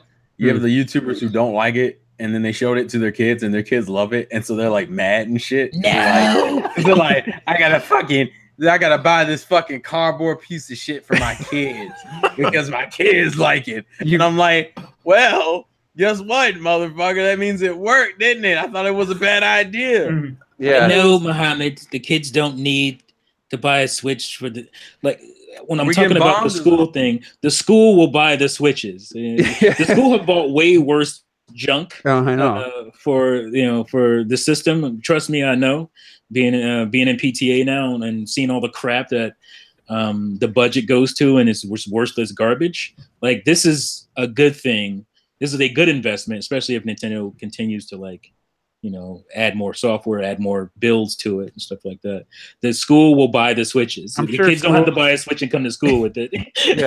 But on that note, we had to buy our own damn calculators. The what they call TI-83s. Yeah, like they had a name for them. It's like advanced calculator or something. They had graphic calculator. Graphic calculators, like those were $80 to $100. They made us buy that shit. So I didn't buy mine. But you're telling me like. Some teacher, a teacher trying to be like a discount. Some teacher, some teachers be like, "Oh, damn, I gotta buy a Switch for my class." Oh, no, like if he's a gamer at all, he's like, "Yes." That's the worst thing. How the teacher just sitting there watching the TV. Fuck. I gotta buy a Switch to go to school with. That's awful. I can see the teacher walking in. What's wrong, Mr. Jefferson? Shut up. You got something coming for you in the summertime. What is it, Mr. Jefferson? It's too early for this shit. Cut that out. And I got to give a shout out to someone. She doesn't watch this podcast. So many goddamn shout outs today. Just Jess's reaction to Labo was priceless. Like, she was literally speechless, and she's never speechless. It was very funny. She came up with something. She went to get her some cardboard, and she grabbed the Super NES mini box, and it like folds out of itself, and she's like, "Nintendo, you told us all along what you were doing. We weren't listening." It was like, because it's the way that box kind of goes into itself and then folds out it was pretty funny. So definitely go ahead. I would say definitely check out. I think that was just a pure genuine reaction. I would be shocked if she had seen or knew what Labo was before she watched that video based on her reaction. So it's not one of those fake video game fans who know something's popular and they're just going to react. Yeah. She's an actual gamer who occasionally reacts to stuff. So I did want to talk about, because I kind of like what IGN did. They actually went and tried to replicate. I think it was the Bug one or the RC car one where they went and tried to replicate it, and they built one that looks pretty close to the way it looks in the trailer, but they tried to move it using the find the controller feature. Huh? Well, yeah, because they didn't have the software to go with it. So yeah, but so that tells me that it's not just a simple, you can just make your controller vibrate. Like, it's a lot more in depth than that. Like, I think this is one of the great things where it would use where you could visually see the effect of the HD rumble probably. So I would want to hold the controllers while using that program just to see how different it feels. Exactly. Looks like I just out of curiosity. You want to feel the vibrations. When I talk about, I just want to say, when I talk about the educational merits and how schools would probably like this, I'm not talking out of my ass. Okay, my wife is PTA president in our district. She just became that about a month ago. I'm also in the PTA. Like I said, I'm going into education myself, grade school, and most likely I'll move up. But and the PTA, they're all talking about Labo right now. They're not talking about God of War. They're talking about Labo, because this is something that makes sense, for educators to talk about, and so this is not just you know, me being a fanboy. Because for me, like I said, as a gamer, Labo means nothing. But for me as a parent, an educator, this means some pretty cool stuff. Yeah, I just want to point out here, the lesson for the day is don't ever question T on anything. don't you open your fucking mouth and say that he doesn't know. You don't know this man. And it's like I'm a very layered individual. He's gonna put his foot up in your ass, bro, and he wears cleats. Like, you know, people are just gonna write it off as, oh, Nintendo fans. Like, literally, this isn't a Mario Kart 8. I'm not buying this deluxe version. Right. Buying Labo. I'm not buying Labo. Like, right. It's not like when I said I wasn't buying Doom. I mean, we still don't trust you. I still don't trust you, Juice. I'm gonna say it right now. No, there's absolutely nothing in this. At least this initial. I want everyone remember this podcast for the future. I want that to be. Yeah, there's literally nothing. All right, sure. In this where I'd buy it for myself. Now, would I give it as a gift? And for Christmas, you know, this coming Christmas for niece and nephew, yeah, I'd buy it. Yeah, of course, sure. I got it. Yeah, I got it. Yeah. Well, let's make a little wager then. Actually, I'm half tempted because I almost want to bet that you would. If you would saw my reaction to the video, you wouldn't make that bet because I'm not gonna make the bet basically. I'm making the bet because it's you. That's why I would make the bet. I saw some grown men's like that robot though. I feel like Juice is that type of dude. That I see the robot. The Juice I'm not saying Juice is doing that, but I'm just saying I was surprised. No, I just want to explain my reasoning here. The only reason why I say Juice may end up getting it is because Juice is that type of dude that over time certain things will start eating at him, and even if he knows he doesn't need it, he'll just get it anyway. What if they make a Bayonetta Labo? You make a fully functional Bayonetta. That's called a sex doll, sir. Oh my god! Oh my god! And then you put the Joy-Con inside. Wow! Nintendo will not be replacing those for free. They will not be replacing those. Also, they had to get Sega's permission. It's their IP, damn it. You know, someone posted that Pyra, that Nintendo. Oh, Labo. That was hilarious. That shit was funny. The Joy-Cons were like, I forget where the Joy-Cons were placed, but the screen was Pyra's face, and it was like a really terrible looking body. Like, oh my god! There's a whole. There's a spread. It was as Nintendo fans, we are garbage, and we admit to it. Oh my god! Because we are fucking funny. Don't put me in that shit. All I'm gonna say, I would make a bet that just probably would buy one at least within the next 2 years. 2 years. That's well, I mean, I'm talking about. I'm gonna say 2 years. The only reason I'm gonna say 2 years is because they have the potential. Because we saw in the trailer there are more Labo configurations. Yeah, I'm talking about these two kits. Like these two. Between these two kits, there's no way I'll ever buy those. But I don't know about future stuff if it starts getting a little more advanced and stuff. That picture taking one, like, do I see Pikachu? You know, honestly, the only I feel like you just be fucking with my gun one. Imagine the gun one. Well, what about? Like, I know it's not gonna happen, but it makes me mad. The motorcycle one has the most potential for a real game, to me. Yeah, I saw it. That was cool. I was like, what? Like that's one where if someone had like a 3D printed version of like those handlebars and you. Like it actually felt, you know, legit. You know, it was durable. Like that could be, and if the game was like had some depth to it, that could be something really cool. The game probably won't have that much. No. Well, I think from some of the screenshots you could see of the games, you can tell that one of them's using like a variation on the Mario Kart engine. I think it is the motorcycle game I'm thinking of. Because if you look at it, you can tell it's using a similar engine. Yeah, one of them has like a gas pedal. It looks pretty bad looking. I don't know if it's literally the Mario Kart engine. I don't think it's the same exact engine. I'm talking about the basis of the engine is the Mario Kart engine, not the whole game. Because, dude, I think the Mario. If you look at it, they're very basic games, obviously. Like, well, no, they are. But I'm saying like unlike the other games that look like they were made from the ground up, it looks like they probably used the Mario Kart engine as a base for the motorcycle game. That's what I'm saying. What about Project Giant Robot? A lot of people were just that actually looked pretty right out of the gate. That this looks like what Project Giant. Oh yeah, definitely. Well, obviously, this is obviously what it turned into. Yeah, we're gonna call that Toy-Con 2 because we ain't about that other life. Oh man, Guitar Labo, Guitar Hero Labo. Please God, no. That franchise finally died. Here's the thing. Here's the thing, though.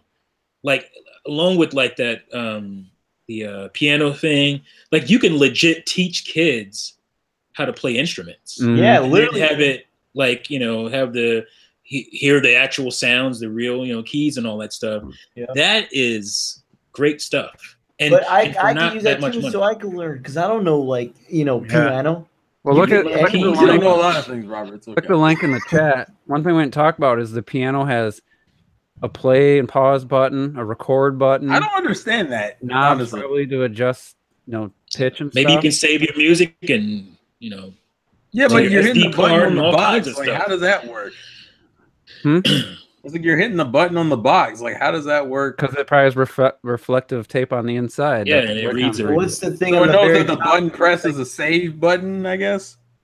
Yeah, but It's record. crazy, man. You probably can record you playing and then play it back and do another, maybe build a track out of it. Yeah, because like on the top, see that little slit? It looks like you put like a CD. Obviously, you wouldn't, Something. but like I feel like Robert says Robert do that shit play and too. pause has to be for lessons and stuff. So And we didn't even talk about like the little foot pedal looks like a kick drum, and You thought we couldn't talk about that's Labo cool. for 2 there's hours? a lot of ideas dropping in the chat right now. So, Yeah, but I'm saying you think we couldn't have talked about this for 2 hours, Juice? Come on. that's I think like there's a Labo you could. I mean, there's so much like opportunities. This is what happens when we have and educated I people can't in the wait to conversation, see. man. Imagine, 20 years from now when we all have buildings made of Labo. yeah. Stop it. and Labo, Why do you do legit, this? like Labo itself isn't doing much for me as a gamer, but what Labo is showing that the Joy-Cons can do excites me as a gamer. Mhm. Like, because Nintendo hasn't really touched, at least for the core audience, what the Joy-Cons can do. I would rather. that's I would like to take the Labo and make it like peripherals for like future Switch games, but just as an option, not necessarily it's required or it's the major drawing feature of the game, but like, and also if you made this Labo, you can totally use it. Or here's an idea. with the You game. want to hear? I got an idea. Scary. I gotta give someone credit for a Laker link, but Luigi's Mansion, the backpack, you would have the Poltergeist 3000, but then you'd also Poltergeist. You also have the Switch screen. Fucking in a VR. educating. Listen, quit talking over me. You also have the Switch screen and with a VR headset, so you're in the game now, and the Joy-Cons, and you're actually like a real, fully functional backpack in a VR experience. I'm not saying the Switch is capable of VR. The resolution probably be terrible, but Yeah, that's the future. I mean, maybe next generation type stuff. That would legit be like take it to a next level. You know what? I 100% buy. I had an idea where and I want to explain this without ruining it too fast. Okay, you have like a kit, and the kit is going to have a lot of sensors in it, so it would probably be a pretty expensive thing. But you build it, and once you finish building it, you have Mario Party Labo, where you could play with amiibos as your characters on the board. Why are you doing that? Why you gotta do that? That would be dope. Yeah. Because that's Mario Party. That's different. I think that plus with the VR plus Dead or Alive Beach Volleyball. That's it. I think that'd be fantastic. What's that gonna do with Labo? That would be so cool, man. There's some like interactive board game, like you said. There's a lot of like really, and you put it together. That's fun doing that. Then the Joy-Cons would basically see the whole board, and that'd be cool. And this is the best thing about Labo, not what we saw, but what we're speculating about right now on what we haven't seen. To me, that's the most exciting stuff. And so does it comes with strings and shit in the kit, right? Yeah. Because did you see how the robot, how he's literally walking as the robot, right? Was that wrong? Like he was walking. The Joy-Cons reading the 4 things that move up and down to tell how the robot should be moving on the screen. That's just that's pretty advanced. I'm legit scared about the IR camera. People were scared about Kinect 2.0 in their Xbox Ones. Oh my God, the government's looking at you. I'm scared about that. If that camera is that accurate and that good, oh my God. But it needs the reflective tape. Well, yeah, I'm just saying, but it's it's still. I wonder if crazy. it could like read the dimensions of your room, or if it has like a limitation on the distance. Well, when who was showing it off? Kimishima? Not Kimishima. Koizumi. When he was showing it off, like he was putting his hand in front of the camera and stuff. But I think it there had was to no be like reflective tape there. Yeah, but I think it had to be within a certain distance. Well, yeah. I mean, obviously. But just think if it could, you could set two. You'd have to have two left or right Joy-Cons in your room, and it could create a volume again for like a VR type experience. You know, instead of having to buy a $800 Vibe set. Oh, you know, you'd buy another Joy-Con. I don't know if can you just buy a right one, or is it $50? And then you add it to the one you already have, and then here you go. It's triangulates and it knows where you are in a 3D space. That'd be. Wait, who's resigning? Jack Gates said somebody's resigning. Is it Activision's guy or is it EA's guy? I think it's Activision. Yeah, I was gonna say I doubt. Or are they talking about the Yuji Naka stuff? No, I'm talking about Activision CEO is resigning. Yeah, Activision CEO. That mean anything? Who cares? Yeah. I don't care Must about have been the sales of Destiny 2 or something. Probably. That game was a game. I didn't know that game was out. No, I'm just playing. In World War II, like, I mean, we already went through that. That shit was I mean, if people like the older Call of Duties, maybe they like that's. I haven't played it in 4 games since Black Ops 2. I'm playing World War II, and it's just like nothing has changed, and all the environments in World War II setting, they all look the same. They all look just destroyed European cities, you know, brick buildings, and it's. God, I'm surprised it's going on this long. Like, I cannot believe that people are still buying those games.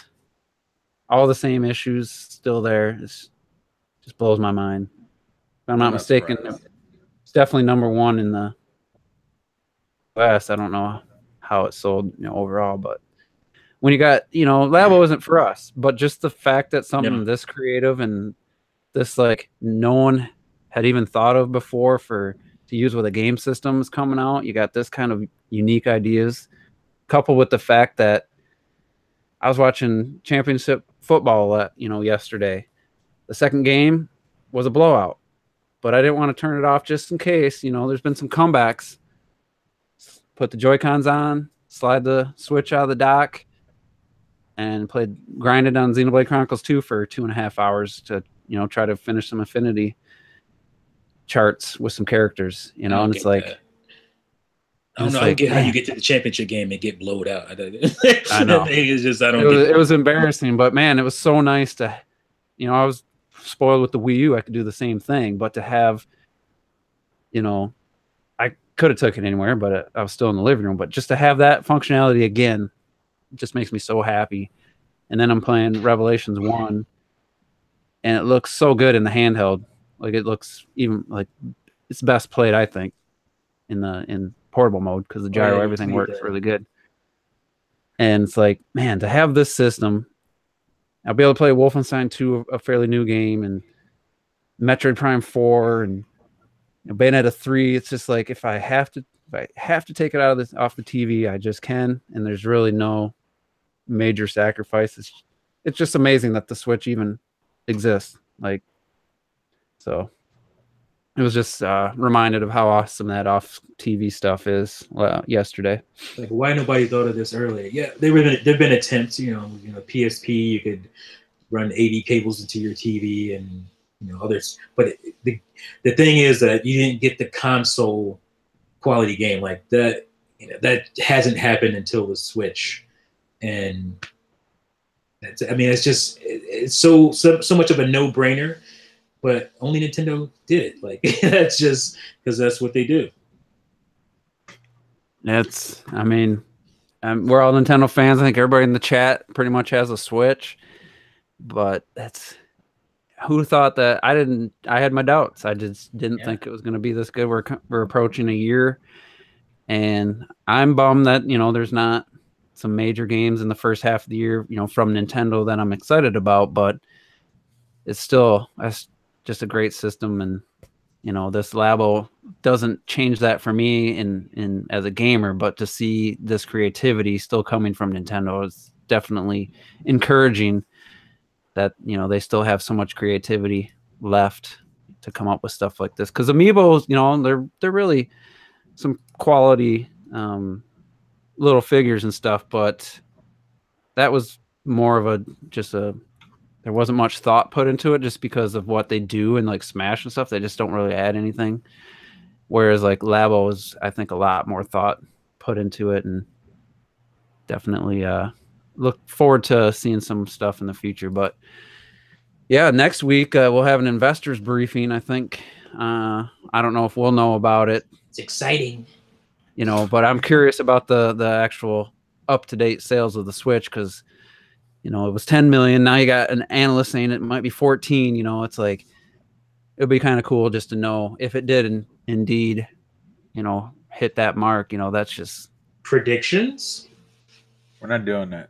All right, let's go ahead. I'm gonna write them down too, because don't do this. All right, let's just first. When was the 10 million reported? Was that? That was December. Right? Beginning of December. Beginning of December. Okay. Who wants to go first? I'll go first since it was my idea. All right. This is weird. 13.8 million. And that's going to be, you know, the day they announce. The day they announce Monday. That's probably going to be right up to date, right up to current. Yep. Who's next? I said at the end of the. Sorry, I was just going to say. I said at the end of the December it would catch up to the Wii U. I'm going to say 15 million. 15. Damn. Robert. Ambitious. I'm going to say 14.3 million. Terrell, you got a guess? Yeah, 16. Damn. Oh, shit. All right. I'm going to say. I hate when Juice goes last because that means he gets to hear everybody else's choice. I'm going to say 11. The Price is Right thing. I'm going to say 11.9. I don't trust this man. He's gonna lowball it.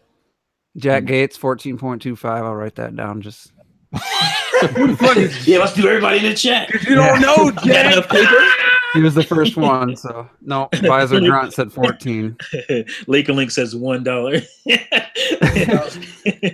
Visor, why don't you go play some Xenoverse 2, man? That's the pick. Got enough hours. This, man. He always got enough hours in it. Oh man, he's only got what 480 hours. You got to get. Wow, yo, why you got to go to I want you at up to 1,000 hours by E3. That's your homework. I'm just fucking with you. Until you say shit, yo. He always do this. Out. The what? So Fighter Z will come to the Switch. Watch, and then he's. No, I mean that game comes out Friday, which he'll be all over that. I gotta make an emotional decision on that one. Fuck me. Don't save your money, man. Man, listen, I have two options. Either I get it on PlayStation 4 and pay for online, or I get it on PC and play it on my computer. But I want that game. I hope it's a good game, but it looks so good, yo. I don't think it's coming to the looks Switch. good. I don't know about those. About what? I don't know about the depth. Well, I heard it's kind of a weird mix. It's kind of like what's a good game that's a good I mean, Tetsuno. It's kind of like Tetsuno vs. Capcom, because Tetsuno vs. Capcom wasn't super deep either. No. Will it be more or less deep than SNK Heroines? The fighting mechanics.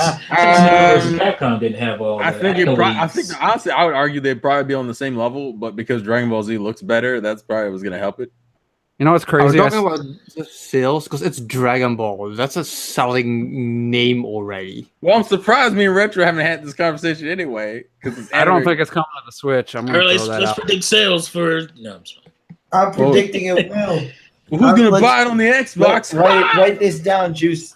Our prediction statement is going to come to the Switch.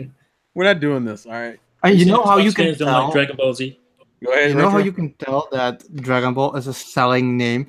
Because Dragon Ball Super is one of the worstly animated shows in fucking history, and people are buying this like crazy. Tell these people. Everybody loves all I ever hear is that it's trash. Everybody loves to hate on the old show like GT and stuff, but that was so beautifully drawn, and this is so it's inconsistent. That doesn't make any sense. It's because Toei Animation ain't shit. That's why. Is it like that's why Teenage Mutant Ninja Turtles. I was gonna back say, in the day, is it all the of a second sudden, season of TMNT? like shit. Like what the hell happened? You have, for example, scenes like Vegeta. Vegeta has 2 left hands. You have scenes.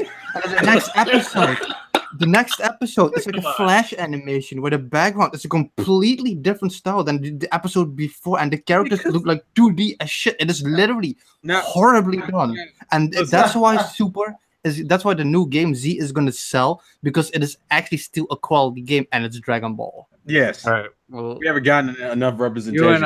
You and Terrell can do your own podcast about Dragon Ball Z. Hey, man, why you always do this shit, man? Nobody cares. But let's do our final thoughts. Get out of here because we're over 2 hours. So I was worried that the Labo would the conversation would dry up quick, but it definitely didn't. So I'm always paranoid about dumb shit. Chill out.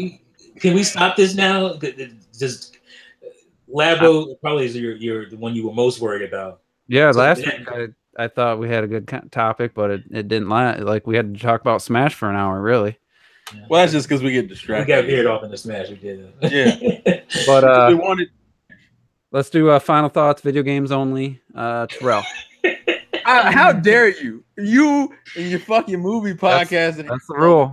2018 gaming podcast. Fine. We're gonna see how long that lasts. Anyways, it's a good podcast. DBZ Fighters comes out Friday. I still got it in there, bitch. I'm a magician. That's a game. It's a game. That's a game. It's a game. I'm debating on Come where to they're Switch, yes or no? PC. Huh? Is it coming to Switch? Yes or no? No. Oh wow! Now, do I want it to come to Switch? Yes, but I don't think it's coming to Switch. I guarantee. Well, look, see now, if it happens, I'll be pleasantly surprised. But the point is, I have 2 options right now: PC or PlayStation 4. I'm leaning towards PC because I don't want to pay for online. I have yet to buy an online service from a gaming company. God damn it! I want to keep that streak running as fast as I can. I'm currently going back and playing Persona 5 because I need to beat that game, and I realized yesterday I had 90 hours in the game and I still haven't beaten it yet. Fuck me. And then I play a little bit of Xenoblade Chronicles 2, even though I've beaten the game. That game is fucking addictive. How are you playing those 2 together? Oh my god! It's a bad time. How many rare blades left? I just got, what's her name? Cora, the lightning girl that has like the same kind of like booty shorts as like yeah. I'm trying to get Newt. For some reason, I've been sitting here trying to grind. Newt's my favorite. For like 3 days, and I cannot get her. I'm sitting there trying every fucking thing in the world. It pisses me off. Farming for legendary cores yet? Yeah, that's what I've been farming for legendary cores, and I said, you know what? I got Zenobia, so I started taking down the unique monsters and shit because they tend to drop better items when they die.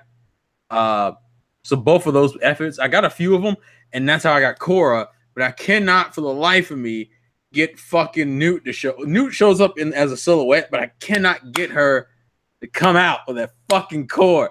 Is that the chick with the giant flame arms? Yeah, she's. I got her like last week or something. She's like one of the 10 I have. I thought she looked dumb when I first saw like I don't know if it was a video or artwork, but it's so cool. Like I don't understand why she's got those floating arms, but she's got it's cool. And she's like a military nut. That's what trips me out. She's like a military girl. Her giant eyeball head scares me. That's a little creepy in the. Come on, guys. Listen, this is anime. This is what we. I will say I've been doing Electra's affinity stuff, and how you feel? She's cool. She is so fucking adorable. It aggravates me, man. I felt so bad when I got to the cutscene. She tries to hug the child, and she shocks the child, and is like, "That's so good." And you're just like, oh. I don't like her. And she runs off. Her moves are too slow, though. Because she's a fucking. I think she's a hammer wielder. Yeah, she's a tank. I have her on Zeke, so I don't know what someone says. Like certain rare blades have like a driver they're like not supposed to be with, but it's like their design was to have. Zeke works best because the problem having her on Zeke is that you have 2 electric blades and shit. Mm-hmm. And it's not the smartest thing in the world, but Zeke is also the one with the worst defense in the goddamn party. So he needs kind of a taint to hold him down.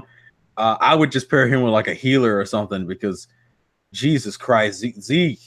I love the damage, but I hate that he can't take hits. Tora and Morag seem to die more for me, but anyway, let's move. Tora's the tank. Tora has a whole bunch of moves and aggro enemies, so he tends to get attacked more. Morag is kind of like a weird middle ground because she does die relatively consistent for me too. Also, if anyone has some good Morag art, please post that shit on Twitter and tag me because she is underrated as fuck. I went and started looking at the heart-to-hearts on YouTube. God, some of them are so good. This is really good. All right, yeah, that's fine. Yeah, anyways, your final thoughts are over. Yeah, let's get later days. All right, Retro Death. Not much. I'm surprised we were able to talk for 2 hours about cardboard, basically. So, and Wii U ports. Yeah. So yeah, it was still a lot of fun, and like I'm just curious about the sales at the end of this year. It's gonna be amazing. I'm keeping it short. All right, sales aren't like at this point. It's just like, how well did it do? We all know it was successful. It doesn't change what I think of the Switch or anything. So I don't know. But we like the validation because we don't get it. It's fun to predict. Like to me, this is when speculation's fun. When it's like we'll actually find something out, and it's something you can kind of base on, not just rumors and stuff. But anyway, T, go ahead. Great podcast. Labo is life. Labo is love. Muhammad wants us to talk about movies, but can't do that. I just want to say that Hollywood is trash, devoid of talent, and movies suck today. Oh shit! Whoa. Yeah, there's a lot of hacks. I know where this is going. No, it's going nowhere. That's it. We're done with that. It's gonna be an after the podcast thing, folks. You'll never hear it. What was I gonna say? Damn it! I had something poignant to say, but can't remember right now. So I'll just say, play Nintendo Fruits and peace out. All right, Robert.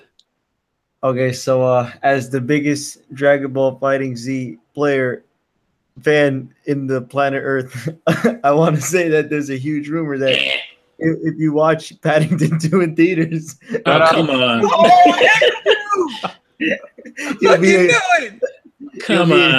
he'll be a character in the game. So check it out if you want to see Goku versus Paddington. This guy. This is the worst. And sneak attack. I hope you will watch some Labo footage of people. Have a good night. Oh my god, Labo footage of people. I don't even know what that means. Oh my god. I think Juice broke him. Yeah. It's his own fucking. I got a question. Is Robert gonna turn on his Switch? I know. How long has it been? It's been like 15 days, yo. Dude. Exposed. This is a gamers podcast, so gaming is kind of expected. You game with me. You ain't gaming with nobody. You change your name. You change your name. Maybe he's playing one of his other systems. No, he's not. You have an Xbox T. You can check. Well, that's I'll check my PS4. He's got his. Actually, I need to add Robert on that too. I don't even have Robert on that. It doesn't matter. I added people PS4. I added people on my PS4. I don't know why. I haven't turned my Xbox on in months.